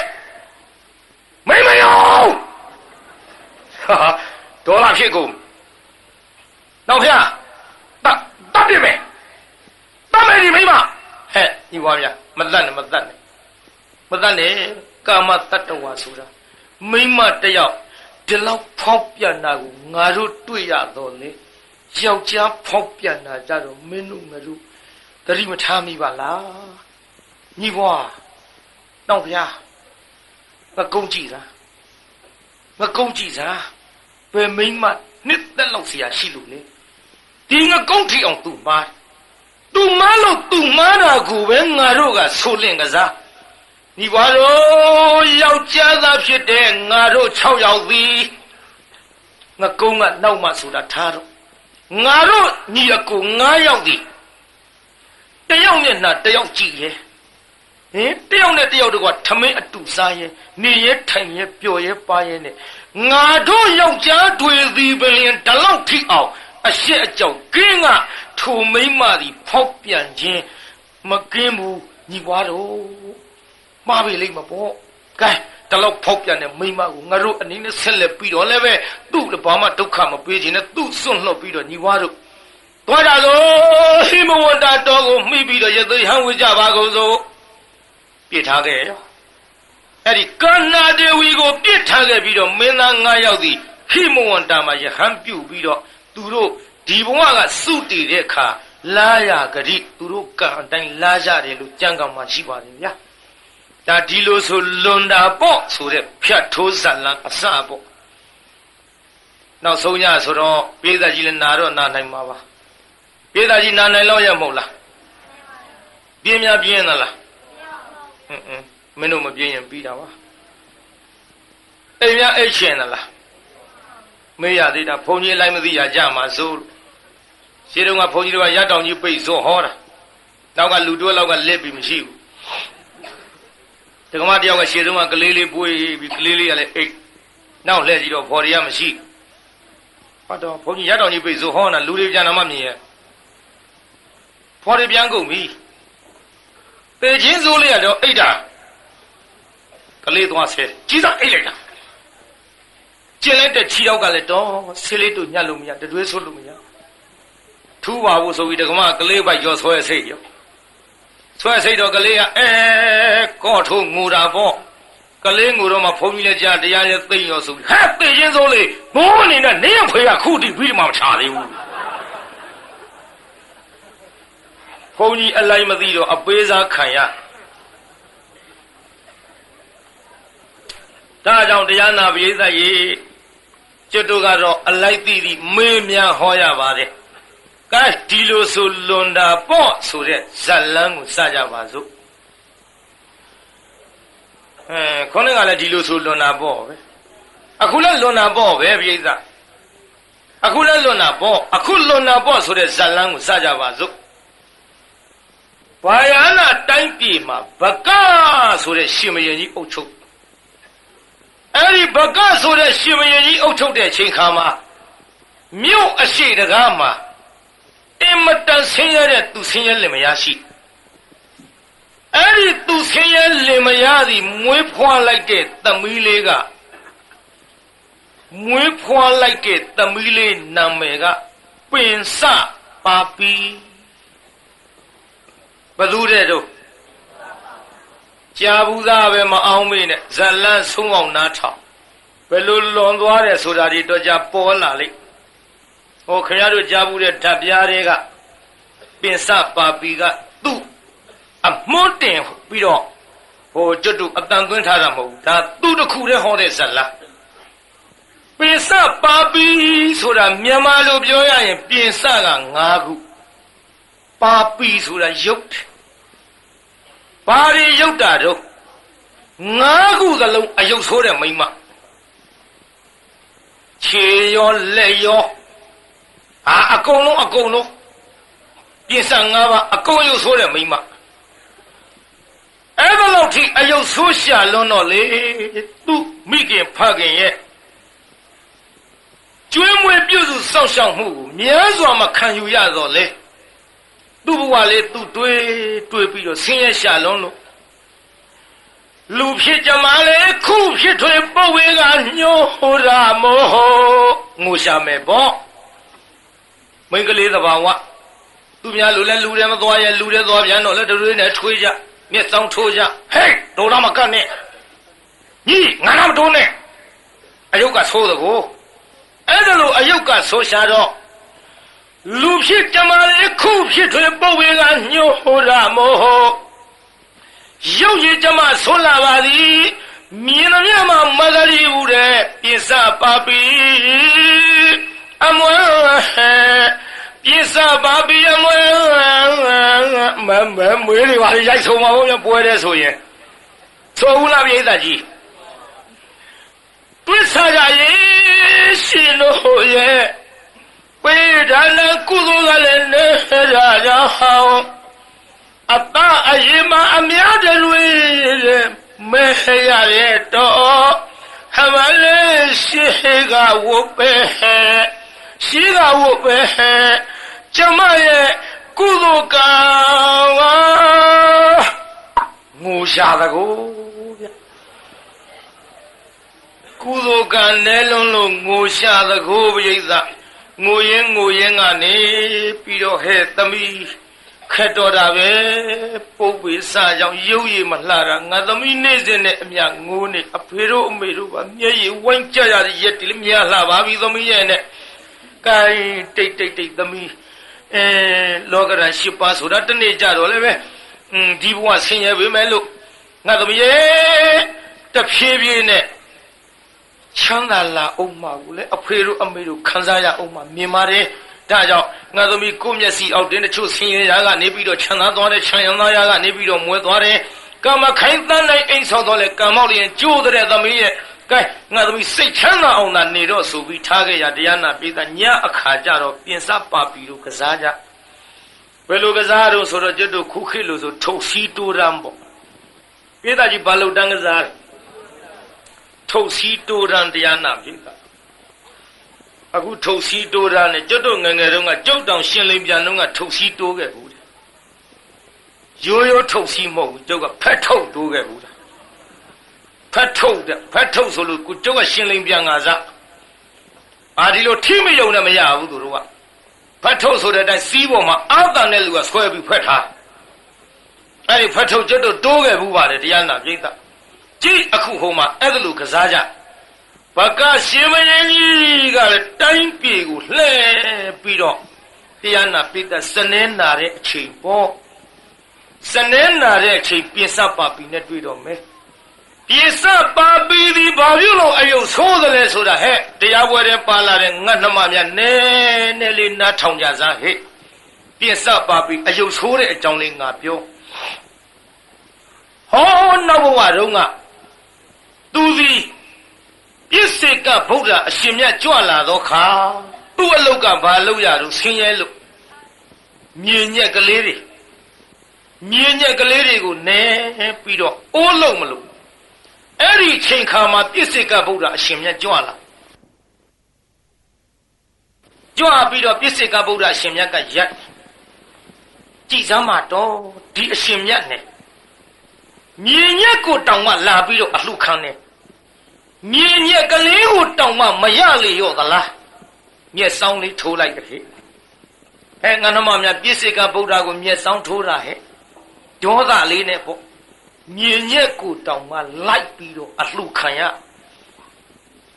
မြင်ညက်ကလေးလောက်တောင်မရလေရောသလားလို့မျက်စောင်းထိုးလိုက်တော့လေပြစ္ဆေကဗုဒ္ဓရှင်မြတ်ကမကြွဘူးမကြွတော့အလေးရနေတာပဲငါမျက်စောင်းထိုးတော့လေငါပါဇာကပြောချင်ရသည်ပြောတော့လေရနေတာပဲကလေးလှူမပါပဲလို့ဟောမြင်ညက်တွေကိုထားလှူလိုက်ဘုရားတပည့်တော်မသည်ဟောဒီအမတန်နုညံ့တဲ့မြင်ညက်ကိုလှူရသဖြင့်ဘုရားတပည့်တော်မကိုတွေ့ကြထိကြကင်ကြတဲ့ယောက်ျားမှန်သမျှနုညံ့တဲ့ဒီအရသာကြောင့်အကျော်ပေါင်း1000စိမ့်၍တဖိမ့်ဖြစ်ပြီးတော့ယူသွတ်သောကိုကဲ့သို့ဖြစ်ကြပါစေသာ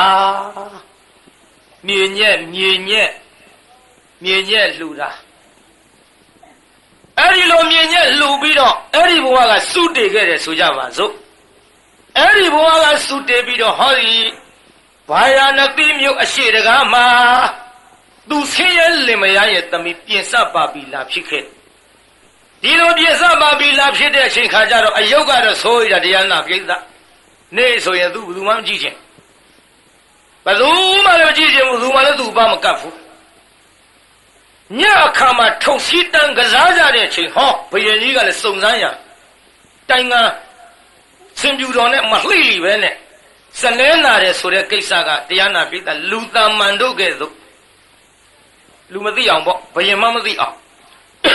ဆင်းရဲသားအောင်ဆောင်ပြီးတော့ထွက်လာခဲ့ကလေးမလေးတွေကစားနေတဲ့နေရာသူရောက်သွားကလေးမလေးတွေကစားနေတဲ့နေရာရောက်သွားတော့ပြင်ဆက်ပါပြီကလူမှားပြီးရှင်မင်းကြီးလန့်ဆွဲလိုက်ရှင်မင်းကြီးတုံသွားရှင်မင်းကြီးဘာဖြစ်သွားရှင်မင်းလည်းမိမဆွဲတုံတာပဲတုံသွားမလီဟာ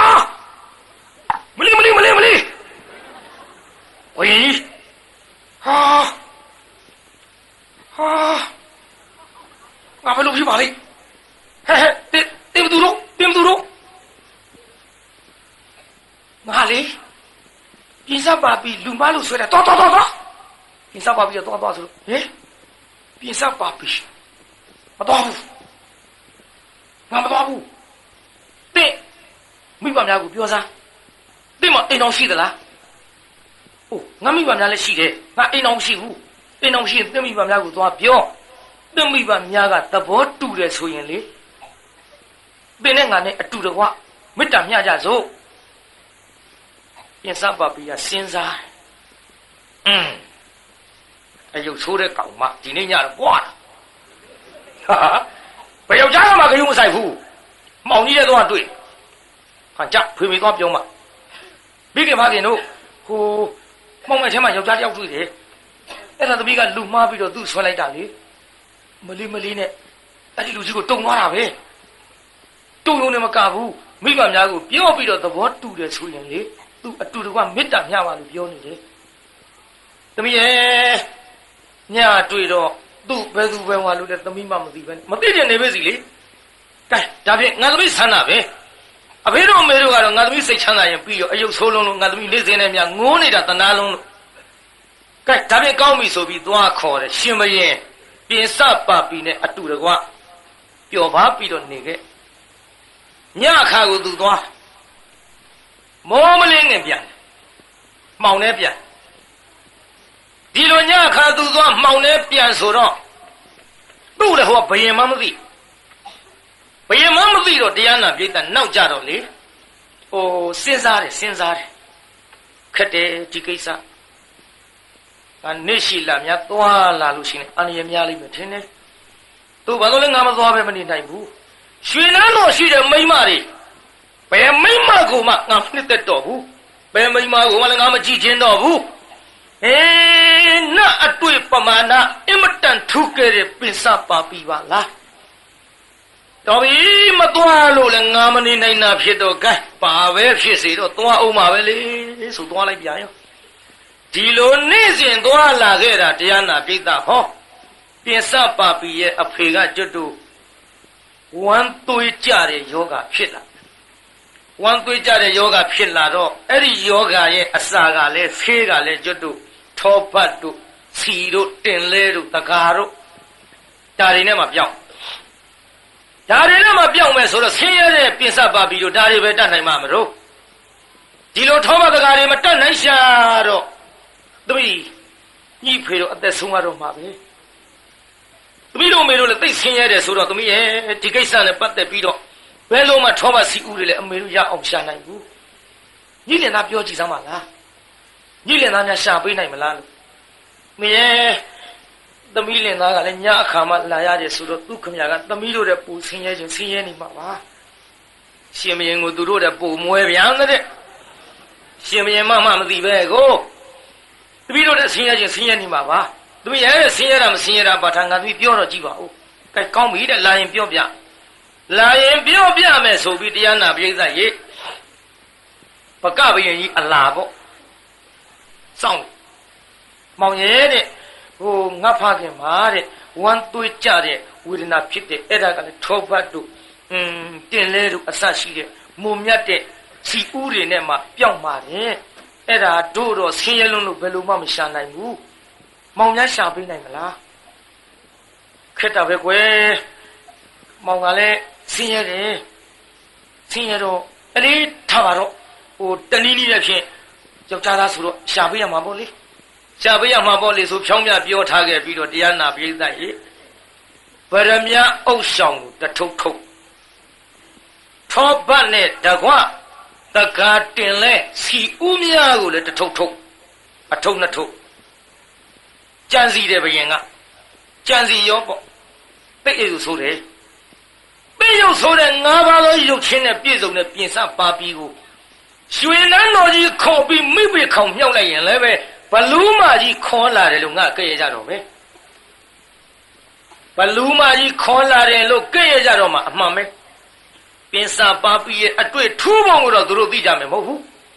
အလေဆိုပါတော့ဒီကိစ္စငါကြံရမှာပဲဆိုပြီးတော့ပရမ ्या ဥဆောင်ထဲပြီးတော့နှစ်ထုပ်ယူသွားဟောဒီတစ်ထုပ်ကတဲ့မင်းဖခင်ကိုကြွေးပါတဲ့ယောဂပြောင်းပြီးတော့ကြံတာကိုလည်းမင်းအမေကိုလည်းကြွေးမင်းလည်းစားပေါ်တဲ့ဒီတစ်ထုပ်ကတော့လေနောက်ရမှဖြီစားနော်အဲ့ဒီလိုတရားနာပိဋကဗကဘယင်ကြီးကနေပြင်စပါပြီကိုမှားထားခဲ့တဲ့အတိုင်းပဲဟိုကလည်းတစ်ထုပ်ကိုအရင်ဖြီပြီးတော့ဒီနေ့စားအဲ့တော့ဖခင်ကြီးကြွေးပြီးတော့အမေကိုလည်းကြွေးသူလည်းဝါအောင်စားသုံးလုံးကလုံးဝရတယ်ပိဋကဝါရောပေါ့ဘယင်ကြွေးတဲ့အစာကိုအဲ့ဒီလိုတရားနာပိဋကသုံးလုံးကလုံးဝတော့ဘယင်ကြီးကလည်းပြန်လာတယ်မောင်ပိုက်ချဲပြန်လာပြီးတော့ရွှေနန်းတော်ရောက်တဲ့ခါကျတော့ဟဲ့မင်းမြဘယာမြားတာဆိုတော့တူအောင်လုပ်ရတာတယောက်တည်းတူမဟုတ်ပါဘူးငါဣဗရမ ्या ဥစ္ဆောင်ဆက်ကြမလာပါဗရမ ्या ဥစ္ဆောင်မရှိကပျောက်ဆုံးတော့မှာဗျာကြည်စမ်းရွှေနန်းတော်ကြီးထဲမှာအဆောင်တက်တလုံးများတဲ့ကြားထဲမှာပြုတ်ရရဲ့ဆိုတော့တော့တခိုးကိုထွက်ပြီးတော့ရှာကြတိုင်းပြည်ရဲ့ရှောက်ရှာတော့ဘယ်မှမတွေ့ဘူးနောက်မြို့တကားပြင်မဲ့ထွက်သွားပြီးတော့ဟိုကလည်းတရားနာပိဋကဒီထုတ်ကရှိနေတာကိုဗရမ ्या ဥဆောင်ရလို့လည်းမသိဘယင်ကပေးထားမှလည်းမသိဘယင်မှလည်းမ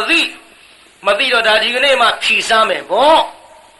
ဒီအချိန်မှတရားနာပိဋကရေတိုင်းတော်ပြည်တော်ထဲမတွေ့လို့မြို့အပြင်ဘက်ရောက်သွားတော့ဟောအဲ့ဒီဆင်းရဲသားလက်မရရဲ့အိမ်ရောက်မင်းကြီးမြလာရှာကြစို့ဆိုပြီးတော့ရှောက်ရှာဟောတွေ့ပြီပေတော့လာခဲ့တခိုးလက်မရဆိုပြီးဆွဲလိုက်တော့ဟင်နေကြပါအောင်ပို့တို့ဘယ်နဲ့ကြောင့်တခိုးဆွရတာတော့ကြည်စမ်းဒါဘယင်သုံးတဲ့ပရမ ्या ဥစ္ဆောင်ဘာလို့လဲလို့ခိုးရတာခိုးတာမဟုတ်ပါဘူးဒီကိစ္စကသမီးလေးသိပါတယ်သမီးလို့ခေါ်လိုက်တော့သမီးလေးကထွက်လာဘာလို့မေးသမီးကြည်စမ်းခေါ်တယ်မှာဘယင်ရဲ့ပရမ ्या ဥစ္ဆောင်နဲ့အမေတခိုးဆိုပြီးဖမ်းကြတော့မလို့တဲ့သမီးရဲ့အမေအဲ့ဒီဟာသမီးထားတဲ့ထုံမဟုတ်လားဟုတ်တယ်လေသမီးရဲ့ဒါလေဟိုကျုပ်ဖေးလည်းမေခိုးတာမဟုတ်ပါဘူးတော့ကျုပ်သိပါတယ်တော့သိရနေတခိုးလာခဲ့ခိုးမဟုတ်ပါဘူးတော့ကျုပ်သိတာပြောတာခိုးတာမဟုတ်ပါဘူးတော့ခိုးတာမဟုတ်ရင်နေဘာလို့သိတာပြောစမ်းကျုပ်ဒါဟိုကျုပ်ပြောဟဲ့ဘာလို့ကျုပ်နဲ့ဒါကျုပ်နဲ့ငါပေးသွားတာပါတော့နင်းနေရဘယ်သူတော့ကျုပ်လည်းကိုဟွာတဲ့တော့ကိုလည်းနာမည်ကိုမသိအောင်ဟာဒီမိမမျိုးတော့ကမတွေ့ဘူးပါဘူးကျုပ်နာမည်မမေးဘူးတော့ကျုပ်ကလည်းသူ့ကိုဟွာလို့ပဲခေါ်တာပဲတော့အဟွာဆိုရင်တော့သိရောပေါ့အဟွာဆိုတာအညာဆုံးနော်ပြေးသက်သိလောက်ပါတယ်အဲ့ဒီအညာဆုံးတော့နောက်မှပြောပြရဆက်ကြအောင်လို့ဟဲ့နင်းလင်ကအဟွာတဲ့လားမသိဘူးတော့ကျုပ်တော့ဟွာခေါ်တာပဲတဲခန့်နေခုနစ်လည်းပဲမှာကျုပ်လည်းမရှိဘူးတော့ပေးတာလားမသိပါဘူးတော့မလုပ်ပါနဲ့ကျုပ်လည်းမသိပါဘူးမသိလည်းမရှိဘူးဆိုအိမ်မရှိတာပြောတာတော့ဘယ်တော့ပြန်လာမှာတော့ကျုပ်လည်းညမှလာတာပါတော့တဲခက်တာပဲကိုအိမ်ကိုမနေပဲနဲ့နေအခါပဲသွားတော့နေအခါတော့ကျုပ်မသိဘူးတော့သူကညမှောင်လေးထဲလာပြီးတော့မှောင်ထဲပဲပြန်နေတော့မှောင်ထဲလာမှောင်ထဲပြန် မင်းကြီးဗျာဒီကိစ္စဘယင်တော်ဥတင်မှာဖြစ်မဲဗျဟုတ်တယ်ဗျဘယင်တော်ဥတင်မှာပဲလာသွားကြစို့ဆိုပြီးတရားနာပြိဿရွှေနန်းတော်ပြန်မှန်လားပါဗျာတဲ့ဗရမ ्या ဥဆောင်ခိုးထားတဲ့တခိုးတွေတွေ့ရောက်မှာဗျာတခိုးတွေတွေ့ရောက်မှာဗျာဟဲ့ခိုးထားတဲ့တခိုးက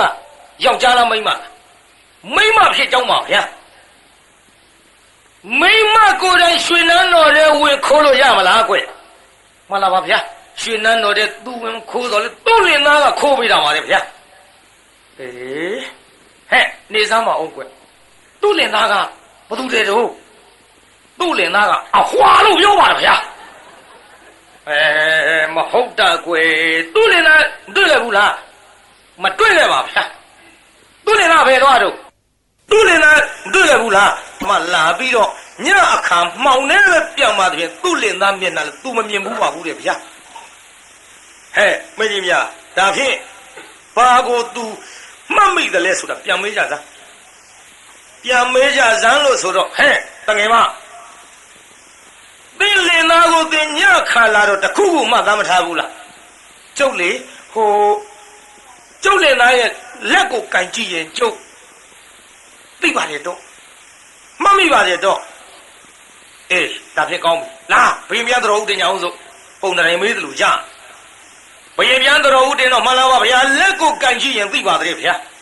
ကဲဒါဖြင့်ကောင်းပြီမင်းကြီးများအဲ့ဒီတငယ်မခေါ်နိုင်ရမြေရောက်အောင်ခေါ်ခဲ့ကြခေါ်ပြီးတင်းတိန်နေကာထားဟဲ့တင်းနေကာထားပြီးတော့သူ့လက်ဆန်းလောက်တဲ့အပေါက်ကလေးဖောက်ယောက်ျားမှန်သမျှတိုင်းပြည်အကုန်ခေါ်တခိုးမိအောင်ဖမ်းကြစို့ဘယင်ကအကယ်၍သာ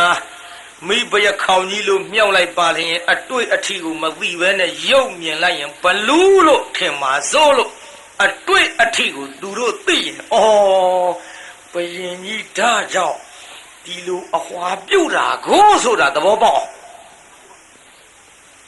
အဲ့ဒီလိုတရားနာပိဋကနိုင်ရင်ပြန်ခေါ်ပြီးတော့တင်းနေကာထားလက်ဆက်လောက်တဲ့အပေါတော့ဖောက်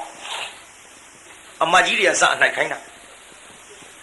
အမကြီးတွေကစပြီးတော့တရားနာပိဋကလက်အရှုခိုင်းဟိုကစမ်းကြည့်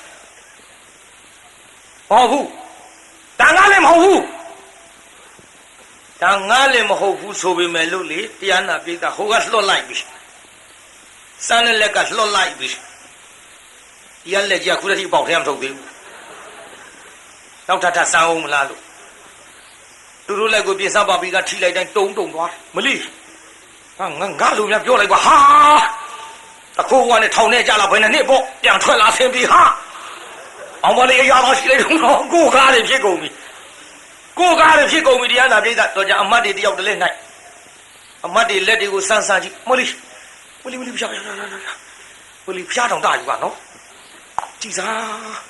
ဟာအာဘာလေးငါလိုသာပြောလိုက်ပါတော့မဟုတ်ငါလိုသာဆိုလိုက်ပါတော့ဒီလိုနဲ့ယောက်ျားမှန်သမျှလက်တွေကိုတရားနာပိဋကအပေါက်ထဲထားပြီးဟိုကစမ်းကြည့်လိုက်တာအကုန်လုံးတုံကုန်အကုန်လုံးတုံပြီးအကျော်ပေါင်းတစ်ထောင်စိတ်လူအမလေးဘယ်တော့မှတွေ့ဘူးပါဘူးဒီအတွေ့မျိုးဘယ်တော့မှတွေ့ဘူးပါဘူးနဲ့ဒီလိုနဲ့တရားနာပိဋကနောက်ကြတော့လေဟောတာမန်ယောက်ျားတွေကလည်းအဲ့ဒီနာကမခွာတော့ဘယင်ကမင်းနံပေးလေခံမယ်ကွာသေပါစေကွာတပ်ပြခံမယ်ကွာဟေးဓမ္မငါအိမ်မင်းမရှိသေးကွာအတူတူတော့နေလာတာပဲကွာသူကိုင်းတော့ငါဘာမှမဖြစ်ဘူးကွာ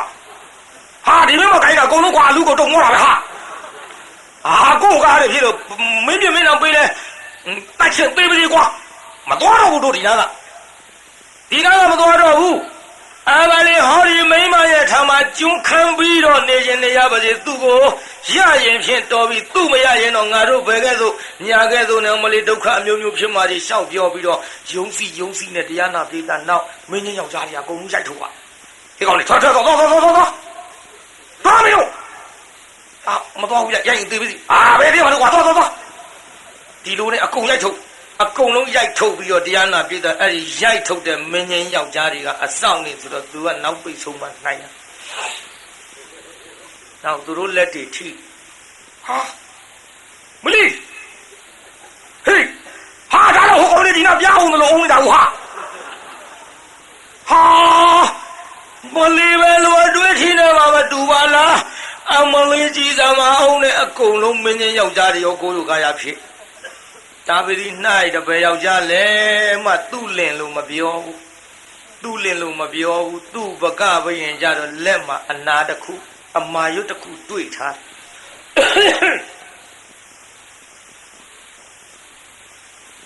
ညစမ်းကြည့်လို့သိထားတာကိုပြိတ္တာညစမ်းကြည့်လို့သိထားတော့လူတွေကုန်ပြီယောက်ျားတွေသခိုးမမိဟဲ့မင်းကြီးများဗျာကုန်မလားယောက်ျားတွေကုန်ပါဗျာခက်တယ်ကွယ်တော့တိုင်းပြည်အုပ်ချုပ်တဲ့ဘယင်ကမနိုင်ဖဲနဲ့တယောက်တည်းချမ်းနေခဲ့ဗျာရင်လည်းငါအပြစ်တင်စရာဖြစ်နေတယ်ငါတပါးတည်းကြံနေပါလားငါများသခိုးဖြစ်နေမလားကွယ်တို့ခိုးထားတဲ့လူကြီးကပြောနာငါများသခိုးဖြစ်နေမလားကွယ်တို့နှိုက်ရအုံတော့မှာပဲလေဆိုပြီးတော့ရှင်မယင်ကနှိုက်လိုက်တော့ဟိုကစမ်းကြည့်ဟာတွေ့ပြီငါလင်မဲဆိုပြီးလက်ဆွဲထားမလွတ်ဘူးဟောဟေးဘယင်ကြီးသူ့လင်နဲ့ဟာဟေးဘယင်ကြီးသူ့လင်နဲ့ဟာဆိုပြီးတော့တရားနာပရိသတ်ရတင်းနေပါလေအကုန်ခွာပြီးတော့ကြည့်လိုက်တော့ဟာမလီဟေးဘလူမကြီးဟဲ့ဘယ်နဲ့ဘလူကမှာတော့ကွမင်းကြီးမြဘယ်ဘလူကမှာမင်းကြီးမြမင်းမြရဲ့ပရိရဲ့ရွှေညံချဲပြီးတော့ယခုကဲ့သို့သင်တို့နားလဲအောင်သာပြုရဘသူဘယ်ယောက်ျားလက်ကိုမှငါခိုင်းတာမကြိုက်နိုင်ပါဘူးမကြိုက်နိုင်ပေမဲ့လို့လည်းမိပရခေါင်ကြီးဒီတိုင်းမြောက်လိုက်ပါကဘယင်ကြီးလွန်နဲ့လို့ထင်ပါစိုးလို့အခုမင်းတို့လက်တွေကိုအကုန်လုံးအကင်ခိုင်းလိုက်တော့မင်းတို့စိတ်ထဲဘယ်လိုနေတော့ဟဲ့မင်းတို့စိတ်ထဲဘယ်လိုနေတော့မလာပါဗျာစိတ်ထဲတော့မသိဘူးဗျာတကောင်လုံးတော့တွန့်သွားတာပဲအေးကွယ်သိပလားဟဲ့သူ့ရဲ့အတွေ့အထိမလာပါသိကြောင်းပါဗျာအေးကွယ်အဲ့လိုအတွေ့အထိကြောင်းငါဘယင်ကိုတော်မြတ်သည်လေစနေနာတိုင်းပြည်အလှဲ့ထွက်တဲ့ချိန်ခါမှာသူနဲ့တွေ့ကြရတယ်ဒါကြောင့်ဒီတိုင်းမိဘရခေါင်မြောက်ရင်ဖြင့်ဘလူးမကြီးခွန်လာတယ်လို့အပြစ်တင်မှာစိုးလို့မောင်မင်းဗျာဒါကြောင့်ငါဒီယခုကဲ့သို့သူ့ဖခင်အတွက်ပရမညာအုပ်ဆောင်ကိုသွားပြီးတော့ထမင်းထောပတ်စီဦးပို့တဲ့ချိန်ခါမှာငါထားခဲ့ရပါတယ်ဒါလောက်အတွေ့အထိအမတန်မိုးမြတ်တဲ့မိမဘသူနဲ့မှသင်လျော်သလဲမလားပါဗျာအကောင်းဆုံးအတွေ့အထိရှိတဲ့မိမဘယင်နဲ့မှသင်လျော်ကြောင်းပါဗျာဘယင်နဲ့သင်လျော်တယ်ဆိုတော့ကိုင်းမိဘခေါင်ကြီးမြောက်ရောဆိုကြပါစို့ဗျာဒီလိုမိဘခေါင်ကြီးမြောက်လာတော့ပြိဿစဉ်းစားနော်စဉ်းစားဘာစဉ်းစားရမှာတုံးဆိုတော့မိမများဟာတချို့ကပြောကြတယ်ဥတိုတယ်တဲ့မြင်လဲမမြင်မဲနဲ့ပြောနေတာပါဥအတိုးအရှိကိုပြောနေကြတော့တခါမှမိမဥတိုးတာရှိတာသူတို့မမြင်ဘူးပါဘာဖြစ်လို့ပြောနေကြသလဲမိမများသည်အစ္ဆတကရှိတဲ့သဘာဝကိုအပြင်မဲ့ထုတ်ပြီးတော့ပါဇက်ကပေါ်လာရင်ယောက်ျားတကာတို့မြင်လွယ်တဲ့သဘောပါပဲပြိတ္တကြည့်အခုပြင်စပါပြီးရောက်လာခဲ့တဲ့အချိန်ခါမှာတပါးသောမိဖုရားမောင်မမိတ်တန်တွေဟာသူတို့ထံဘယင်ကြီးကသွားမှမသွားတော့ပဲလုံးဝမသွားတော့ဘူးရုပ်ရည်မလုံးပဲလှအတွေ့အထိကကွာခြားပြီးတော့နေတော့ပြင်စပါပြီးအပားကြီးကတ်လာခဲ့ဒီလိုပြင်စပါပြီးအပားကြီးကတ်ပြီးတော့လာခဲ့ရမှာမိဖုရားများသည်တရားနာပြိတ္တတကွေတွေ့ကြသေးတာပေါ့လို့အကွက်ကောင်းဆောင်ပြီးတော့လာခဲ့ဟောတရားနာပြိတ္တကြီးပြင်စပါပြီးမိဖုရားခေါင်ကြီးမှာမင်းနှစ်ပါးနဲ့စံစားရမယ်အိမ်မက်မြင်မဲ့ပြတဲ့မြို့မင်းနှစ်ပါးချမ်းမှာအတူတကွစံစားရမယ်မိမမလေးရှေးတုန်းကမြန်ခမရတို့ကြားဘူးတာကတော့တန်းပြည်အုပ်ချုပ်တဲ့ဘုရင်ကမိဖုရားလက်ဝဲလက်ရထားစံစားတဲ့အခုမိမကရှင်မယံလက်ဝဲလက်ရထားစံစားတော့မတဲ့ဗျဒီအိမ်မက်ကြီးမက်ပြီးဒီအိမ်မက်ကဘယ်လိုမြင်မဲ့လိုက်တယ်လဲလို့ဆိုတော့ ကိုလုံးဆွတ်ဆွတ်ဖြူပြီးတော့နေတဲ့ဆင်ပေါ်မှာပြစပါပြီးသူနေရတယ်ကိုလုံးဖြူတဲ့ဆင်ပေါ်မှာနေရရုံနဲ့မှာကအဲ့ဒီဆင်မော်ကနေပြီးတော့ကောင်းကင်ကလာကိုလက်နဲ့လှမ်းပြီးတော့သုံးသတ်တဲ့ပြိတ္တသူ့အိမ်မက်ကဒီအိမ်မက်ကိုမြင်မဲ့လို့ဘယင်ကိုတော်ဥတင်ဘယင်ကနေပြီးတော့အိမ်မက်တိတ်ထုံကျန်းကိုကောင်းကောင်းပြန်ဆိုနိုင်တဲ့ဘေရင်ပညာရှိခေါ်ပြီးတော့မေးလိုက်တော့အဲ့ဒီဘေရင်တတ်တဲ့နမိတ်ဖတ်တတ်တဲ့ပုဂ္ဂိုလ်များကိုကျွတ်တို့မိမတွေကနေပြီးတော့ဟောတရားနာပြိတ္တတစိုးပေးကြပြီလို့တစိုးပေးပြီးလက်ဆောင်ထိုးပြီးကြည့်မဲ့ဝိရိယပညာရှိကြီးဒီလိုလုပ်ဒီမိမမရှိမှဖြစ်မှာဒီမိမရောက်တဲ့ချိန်ကစပြီးအဆောင်တော်မကြွတော့ဘူးဘယ်နေ့အလှည့်ကြပါမလုံးလို့စောင့်ခဲ့ပြီးမှလေအလကားပဲဒီမိမပါကကိုမခွာဘူးဒါကြောင့်လေဒီမှာဒီမိမမြန်သေးမှအေးမယ်ဒီလိုတော့ဥတင်ဆိုပြီးပြောလိုက်တော့ဘေရင်ပညာရှိများကမှန်လားပါဗျာတဲ့ရှင်ပြူတော်ပေါ်မှာနေရတဲ့အိမ်မက်ကတော့အသင်မင်းတရာကြီးအသက်သေရပါလိမ့်မယ်ဗျာတင်ရောပြုအသင်မင်းတရာကြီးအသက်သေရပါလိမ့်မယ်ဗျာရှင်ပေါ်မှာနေ၍လာကိုလက်နဲ့လှမ်းပြီးတော့သုံးသတ်ခြင်းကတော့မင်းတရာကြီးအားရန်သူမင်းတစ်ပါးကနေပြီးတော့လာ၍ဆောင်းပါလိမ့်မယ်ဗျာမကန်တော်ဥတင်ရဒီလိုမကန်တော်ဥတင်လိုက်တယ်ဆိုရင်ပဲပညာရှိတို့ဒီတိုင်းဆိုရင်ငါပဲလို့ကြားရပါမတော့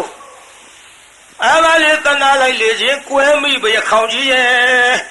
ငါပဲလို့ကြားရပါမတော့ဟဲ့ပြောကြစမ်းပါဦးကွမလားပါဗျာတိုင်းပြည်အုပ်ချုပ်ဘယင်ကနေပြီးတော့မိပဲခေါင်မြောက်ထားတဲ့မိမသားဖြစ်ချင်းကြောင့်မိဖုရားကြီးကိုသေအောင်တော့မတတ်ထိုက်ကြောင်းပါဗျာဟဲ့ဒါပြည့်ပဲလို့ရမလို့မှန်လားပါဗျာသေအောင်မတတ်ထိုက်ပါသဖြင့်လှေငယ်တစ်စင်းနဲ့မြစ်ထဲမျောပြစ်လိုက်ပါဗျာကဲဒါပြည့်ဟဲ့လာကြမိဖုရားခေါင်ကြီးခေါ်လို့ဆိုပြီးတော့မိဖုရားခေါင်ကြီးခေါ်၍လှေငယ်ပေါ်တင်ပြီးတော့တရားနာပရိသတ်မြစ်เจ้าမှမျောလိုက်တာလေဟောဘာဝရိကဆိုတဲ့မင်းကကျွတ်တို့ရေကစားနေတကိုဗျဘာဝရိကဆိုတဲ့မင်းရေကစားနေအဲ့ဒီလိုရေကစားနေတဲ့ခိုက်တက်မှာပြင်စပါပီရဲ့လှေကအဲ့ဒီနာဆိုင်သွားဘာဝရိကမင်းနဲ့အတူတကွရေကစားနေတဲ့အမတ်တယောက်ကဟောကိုရင်မင်းသားကြီးရှူစားတော်မူပါဗျာဟောရေထဲမျောလာတဲ့ပစ္စည်းဖယားကျွန်တော်မျိုးကြီးပစ္စည်းပါဗျာဟေးမင်းအဲ့ဒီပစ္စည်းဥတာနော်အဲ့ဒီပစ္စည်းကိုပါလာတဲ့ပစ္စည်းငါပစ္စည်းကွာဘယင်ဥတာတစ်မျိုးဟောဥတာတစ်မျိုး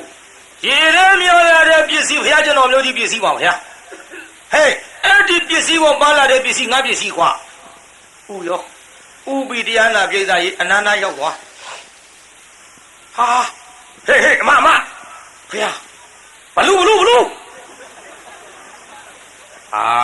ဘယ်နဲ့ဘလူးကမှလဲကိုတော်ကြီးနဲ့လူပါဗျာအယုတ်ဆိုးလုံးလို့ပါဗျာငါဘလူးကြီးတော့လို့ကွာကြည်စားဘလူးကကြည့်မရပါဘူးကွာဘလူးကကြည့်မရပါဘူးခမှလာပါကြည့်မရဘူးသူ့အကြောင်းမေးတော်မူပါဗျာဟဲ့တငယ်မ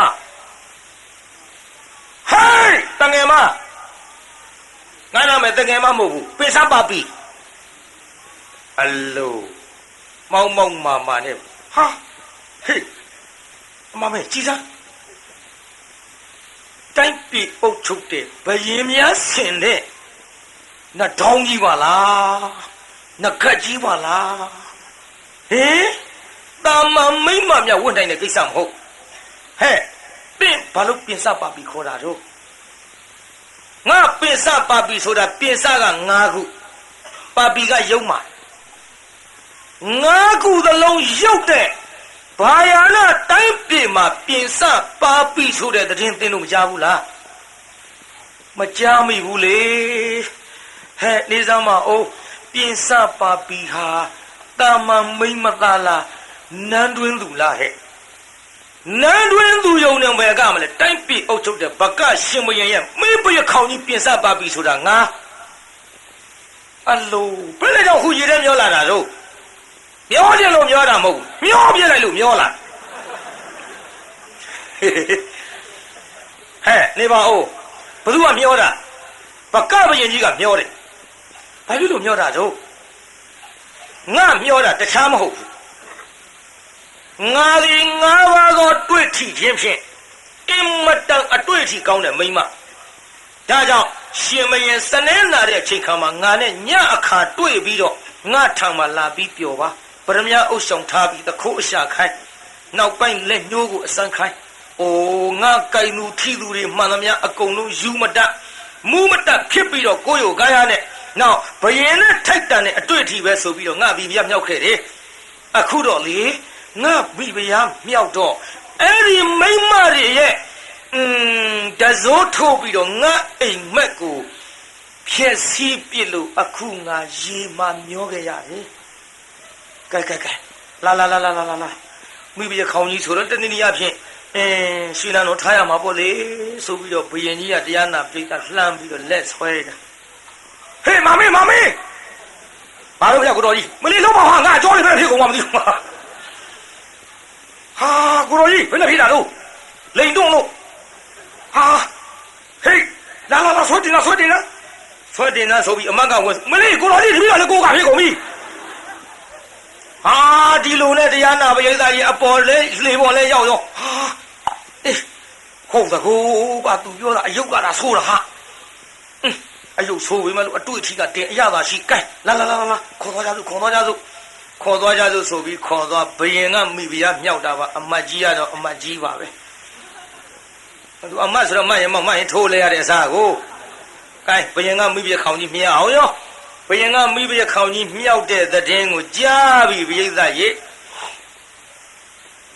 အရင်လုံးကအတူတကွမိဖုရားခေါင်းကြီးလို့သိမ့်ပိုက်ပြီးဆန်ခဲ့တဲ့ဘကဘယင်ကြီးကြားပြီဟဲ့ပညာဘုရားငါဒီလင်းငယ်နဲ့မြောက်လိုက်တော့ငါပြီးခေါင်းကြီးပြင်စပါပြီကြည်စမ်းခု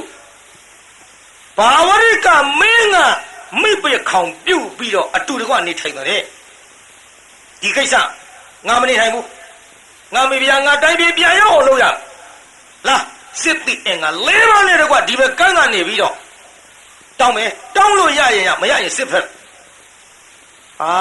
ဖကဘယင်ကြီးဒေါသဖြစ်ပြီးတရားနာပိဋကစစ်တိအင်္ဂါဘူပါရီနဲ့မြေကန်းစာရောက်ဟိုမင်းကဟိုဘက်ကန်းမှာဒီမင်းကဒီဘက်ကန်းမှာတဝန်ဆာလွာပို့ငါပိုင်ဆိုင်သောမိဘရခေါင်ကြီးပြန်အပ်မီလောတော်ဒီမို့စစ်ဖက်မီလောဆိုပြီးတော့တဝန်ဆာလွာရေးလိုက်ပါဝရိကမင်းကဘာပြန်ရေးတော့ပဲဘူးတဲ့တော်တော်ပါလေပဲဘူးတဲ့စစ်တိုက်ရှင်တိုက်ပဲဘူးမပဲဘူးဆိုတော့တရားနာပရိသတ်ရေကဲဟဲ့စစ်တိအင်္ဂါတွေတိုက်မယ်ငါမိဖုရားကြီးရအောင်တိုက်ယူမယ်ဆိုပြီးဒီကလည်းစစ်တိအင်္ဂါ၄ပါးနဲ့လက်နဲ့တွေပြင်းဟိုရှင်မယင်ကလည်းလက်နဲ့တွေပြင်းတော့အမတ်တွေတိုင်းပြည်အုပ်ချုပ်တဲ့အမတ်တွေဘယင်အပါခါစားတွေအမတ်တွေပညာရှိတွေကနေပြီးတော့မှန်လားပါဗျာစဉ်းစားတော်မူပါဗျာမိမတယောက်အကြောင်းပြုပြီးသေချေပျက်စီးရမယ်ဆိုတဲ့ကိစ္စမတော်လှပါဗျာတို့ဖြစ်ပါ၍ဘုရားကျွန်တော်မျိုးကြီးများတော်ဥတင်မှာရွှေနှဆင်တော်မူကြပါဗျာဘယင်နေကြီးဖြစ်နေကြပါတယ်ဗျာတိုင်းပြည်အုပ်ချုပ်တဲ့မင်းတရားတွေဖြစ်နေပြန်တော့နွားရှိထွန်ကျူးလို့လည်းအောက်မေ့တော်မမူကြပါနဲ့ရေအဆုံးကုန်းတဝက်ဆိုတော့မှန်လားပါဗျာတဲ့ဘကဘယင်ကြီးကလည်းကိုပိုင်ထားတဲ့မိဖုရားမှုရလိုက်တာမှန်ပါတယ်ဟိုကလည်းရေထဲကရတဲ့ပစ္စည်းဆိုတော့အဆုံးပစ္စည်းဆိုပြီးတော့သူရလိုက်တာမှန်ပါတယ်တို့ပါတော့လေဒီကိစ္စစစ်ဖြစ်ပြီးတော့လူတွေသိချင်ပျက်စီးကုန်မှာမပျက်စီးရအောင်ဟိုပြီးကုန်မှာမပျက်စီးရအောင်ဟိုဘက်9ရက်ဒီဘက်9ရက်ပြေစပါပီမိဘခေါင်ကြီးဒီလိုတဝက်စီ9ရက်စီခံစားရရင်မသိတော့ပါလားဗျာအဲ့ဒါလို့တော်ဦးတင်လိုက်တော့ဘယင်နှစုသလုံးသဘောကျဘယင်နှစုသလုံးသဘောကျဘူးလားပြိဿကြီး လောက်တောင်လောက်ကုတ်ထိုင်နေရားလို့နဲ့တူဘယင်းသားကြီးဘယင်းနှစ်စုလုံးသဘောမကြဘူးလားဘယင်းနှစ်စုလုံးသဘောကြတော့ဟိုဘက်9ရက်ဒီဘက်9ရက်နေပြီးတော့လာလိုက်တာတရားနာပိဋကလှေကလေးနဲ့ပို့ပေးရတဲ့ကတိုသမားကငကုံးနဲ့ဟာကုံးရဝဲခက်တယ်ဒီငကုံးနဲ့ကိုမလွတ်အောင်ကြငကုံးနဲ့ကတိုသမားကအဲ့ဒီကတိုသမားငကုံးကနေ့စဉ်နဲ့အမျှမပို့ရတော့လဲ9ရက်တစ်ချိန်ဟိုဘက်ဒီဘက်အကူမှသူကရက်တပတ်ကိုတစ်ခါပို့ရရက်တပတ်လိုက်ပို့ဒီလိုလိုက်ပြီးပို့ရကနေ၍တရားနာပိဋကပြင်စပါပြီးမိပြခေါင်ကြီးပြင်စပါပြီးမိပြခေါင်ကြီးမေးဟဲ့ကတိုသမားငကုတ်ဘုရားနင်ခါပါဘူးလို့ကုန်းတာမှန်လားပါဗျာသူ့ဘာသူကုန်းတာပါဗျာနင်ကကုန်းတာမဟုတ်ဘူးလားဟုတ်ပါဘူးသူ့ဘာသူကုန်းတာပါဗျာဘုရားကျွန်တော်မျိုးကြီးသူများလို့စမ်းနေကြမှာမကုန်းပါဗျာခါအလိုလိုတော့ကကုသိုလ်ကြောင့်ကုန်းနေကြောင်းပါဗျာမဟုတ်ဘူးငါထင်တာကနင်ဒီလိုလှေကိုကုန်းပြီးလှော်ရလို့တဖြည်းဖြည်းနဲ့အကျော်တွေဆိုင်ပြီးတော့ကုန်းသွားတယ်ထင်လို့မေးတာမဟုတ်ပါဘူးဗျာလှေမလှော်ခင်ကလည်းကုန်းတယ်ဗျာအခုလည်းကုန်းတယ်ဗျာမသေးမချင်းနဲ့ကုန်းနေပါလေတူပါရဲ့ဗျာဘုရားကျွန်တော်မျိုးကြီးခါဒီလိုပဲကုန်းနေပါဗျာအေးနင်ခါကုန်းတာကိစ္စမရှိဘူးတဲ့နင်ကြည့်ရတာငါတနာလွန်လို့နင်ကြည့်ရတာတနာလွန်လို့ဒီနာတူစားမှန်လားပါဗျာမှန်လားပါလှေဖို့နှစ်ယောက်တည်းဘုရားကျွန်တော်မျိုးကြီးကိုဘယင်ကြီးကမှန်မြောင်ကြီးနဲ့မြတ်ကြည့်နေဒုက္ခဗျာဘယ်မှန်မြောင်ရှိအောင်ဘာလည်းမကြည့်ဘူးဘယ်သူမှမမြင်ဘူးရေလေကောင်ရောက်နေပြီမှန်လားပါရေကောင်ကိုကြောက်ကြောင်းပါဗျာဒီနာတူစားလို့ပြောနေဒီနာတူသားဆိုတော့ငကုံးကဘလို့ပါလဲဗျာနောက်ဆုတ်သွားနောက်ဆုတ်ပေမဲ့လို့တရားနာပိဋကပေးစံတက်ဆိုပြီးတော့တရားနာပိဋကလှေလှော်တဲ့တက်ကိုလှမ်းယူသလိုနဲ့ငကုံးလက်သွားထိလိုက်တာမလေးအကူကဖြစ်သွားပြီငကုံးဘုရားကျွန်တော်မျိုးကြီးပဲလို့ဖြစ်မှမသိဘူးခင်ဗျာဟဲ့ငကုံးနင်မဖြစ်တာတော့ဘုရားကျွန်တော်မျိုးကြီးမွေကြိုက်လိုက်သလားပဲဗျာဘယ်လိုမွေကြိုက်မှာတော့မှန်လားပါဗျာဘယ်လိုကိုဖြစ်သွားမှမသိဘူးဗျာငွေကြိုက်တာမဟုတ်ဘူးငါလက်နဲ့ထိလို့ဒါမဲ့ဒါကြောင့်တိုင်းပြည်အုပ်ချုပ်တဲ့ဘယင်နှစုလေ9ရက်စီစံရတာငါအတွေ့အထိဒင်းပိအောင်လို့ငါကပြလိုက်တာပြစားနင်းလက်ပြစားမလုပ်ပါနဲ့ဗျာကြောက်ပါတယ်ဗျာဘာကြောက်မှလာတာပြစားဆိုလက်ကလေးအပြလိုက်လက်ဝါးချင်းငကိုဟာမလီမလာပါဗျာမလာပါဟိုတန်းတော်ကြီးရောက်ခတ်တုတ်လှော်မယ်ဗျာခတ်တုတ်မလှော်နဲ့ရမယ်ခတ်တုတ်မလှော်နဲ့ဒီကနေ့ဟိုဘယ်နန်းတော်လည်းမရောက်ချင်နေပါစေဒီဘယ်နန်းတော်လည်းမရောက်ချင်နေပါစေဘယ်ဘရဲ့ထမ်းမှမရောက်ချင်နေပါစေငါကိုငါစိတ်ချမ်းသာရင်ပြီးရောနင်းစိတ်ချမ်းသာရင်ပြီးရောနင်းနဲ့ငါစိတ်ချမ်းသာရင်ပြီးရောဆိုပြီးတော့မိဘရဲ့ခေါင်ကြီးအပြောတရားနာပရိသတ်အိန္ဒိယရှင်မိမသားဖြစ်သောမိဘရဲ့ခေါင်ကြီးသည်ပင်ငကုံးကိုစပါသဖြင့်ငကုံးလည်းသူ့ပဲပါရတော့တာပေါ့လေ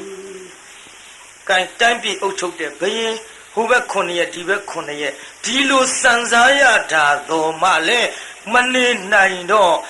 ကတို့ပို့တဲ့ငကုံးနဲ့မလွတ်လပ်ဘူးဆိုရင်ဒီလိုဆိုပရိသတ်ကြီးမသူတို့ကပြောတာသူတို့ပြောထားပါလေလွန်နာပေါ့တွေပါလေနဲ့ကနားထောင်ကြည့်သားမနားထောင်ကြည့်တရားနာပြိဿဘယင်နှစုအလိထားစံစားတဲ့မိပါပြီကြုတ်ကြည့်သွားလို့တော့မလို့ကဲဆိုသားမျိုးဘယင်နှစုအလိထားစံစားတဲ့မိပါပြီတေးထနော်ညောင်နာလို့မနေနဲ့ဘယင်နှစုအလိထားစံစားတဲ့မိပါပြီ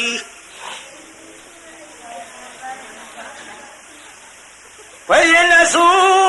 အလိထားစံစားတဲ့မိပါပြီဆိုဒီတိုင်းဟုတ်တယ်ညောင်နာနဲ့တွန်းអော်ပြလိုက်ရှင်တော့တာပြီးတော့ဗါလေဆိုတာမှအယုတ်ဆိုးတဲ့သူနာမီမှာအယုတ်ဆိုးတဲ့သူနာမီမှာ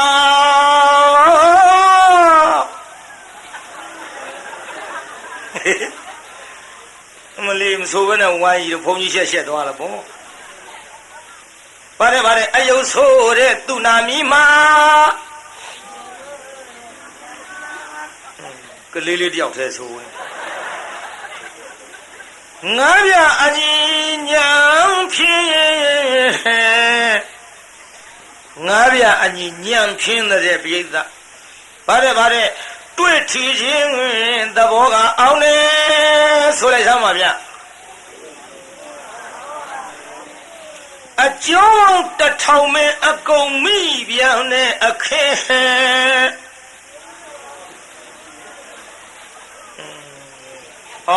တရားနာပြိဿဆိုတော့အိန္ဒိယနဲ့တမ္ပတ္တိနဲ့ဘုန်းကြီးလောက်မကလဲကောင်းတော့လဲငြိမ်းနေတာငါဒီတိုင်းကပြောလိုက်ရှင်တော့တာဘယ်နဲ့ငါတော့လည်းလှုပ်ပြထားမှမသိဘူး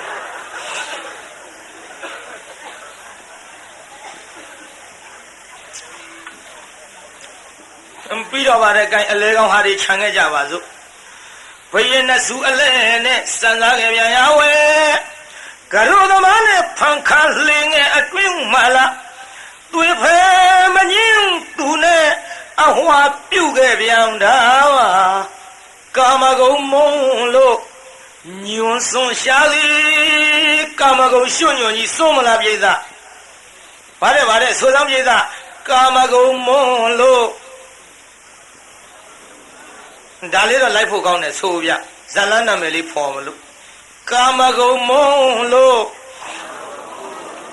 ညွန်စွန်ရှာသည်ဒီလိုဆိုလုံးလုံးတာပေါ်လေ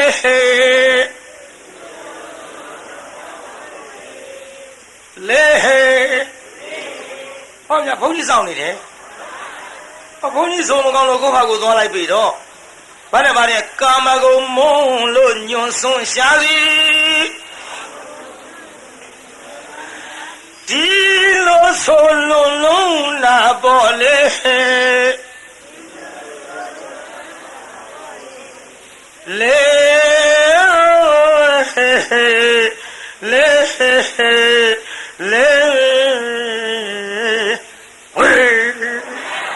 ဟုတ်တယ်ဗျ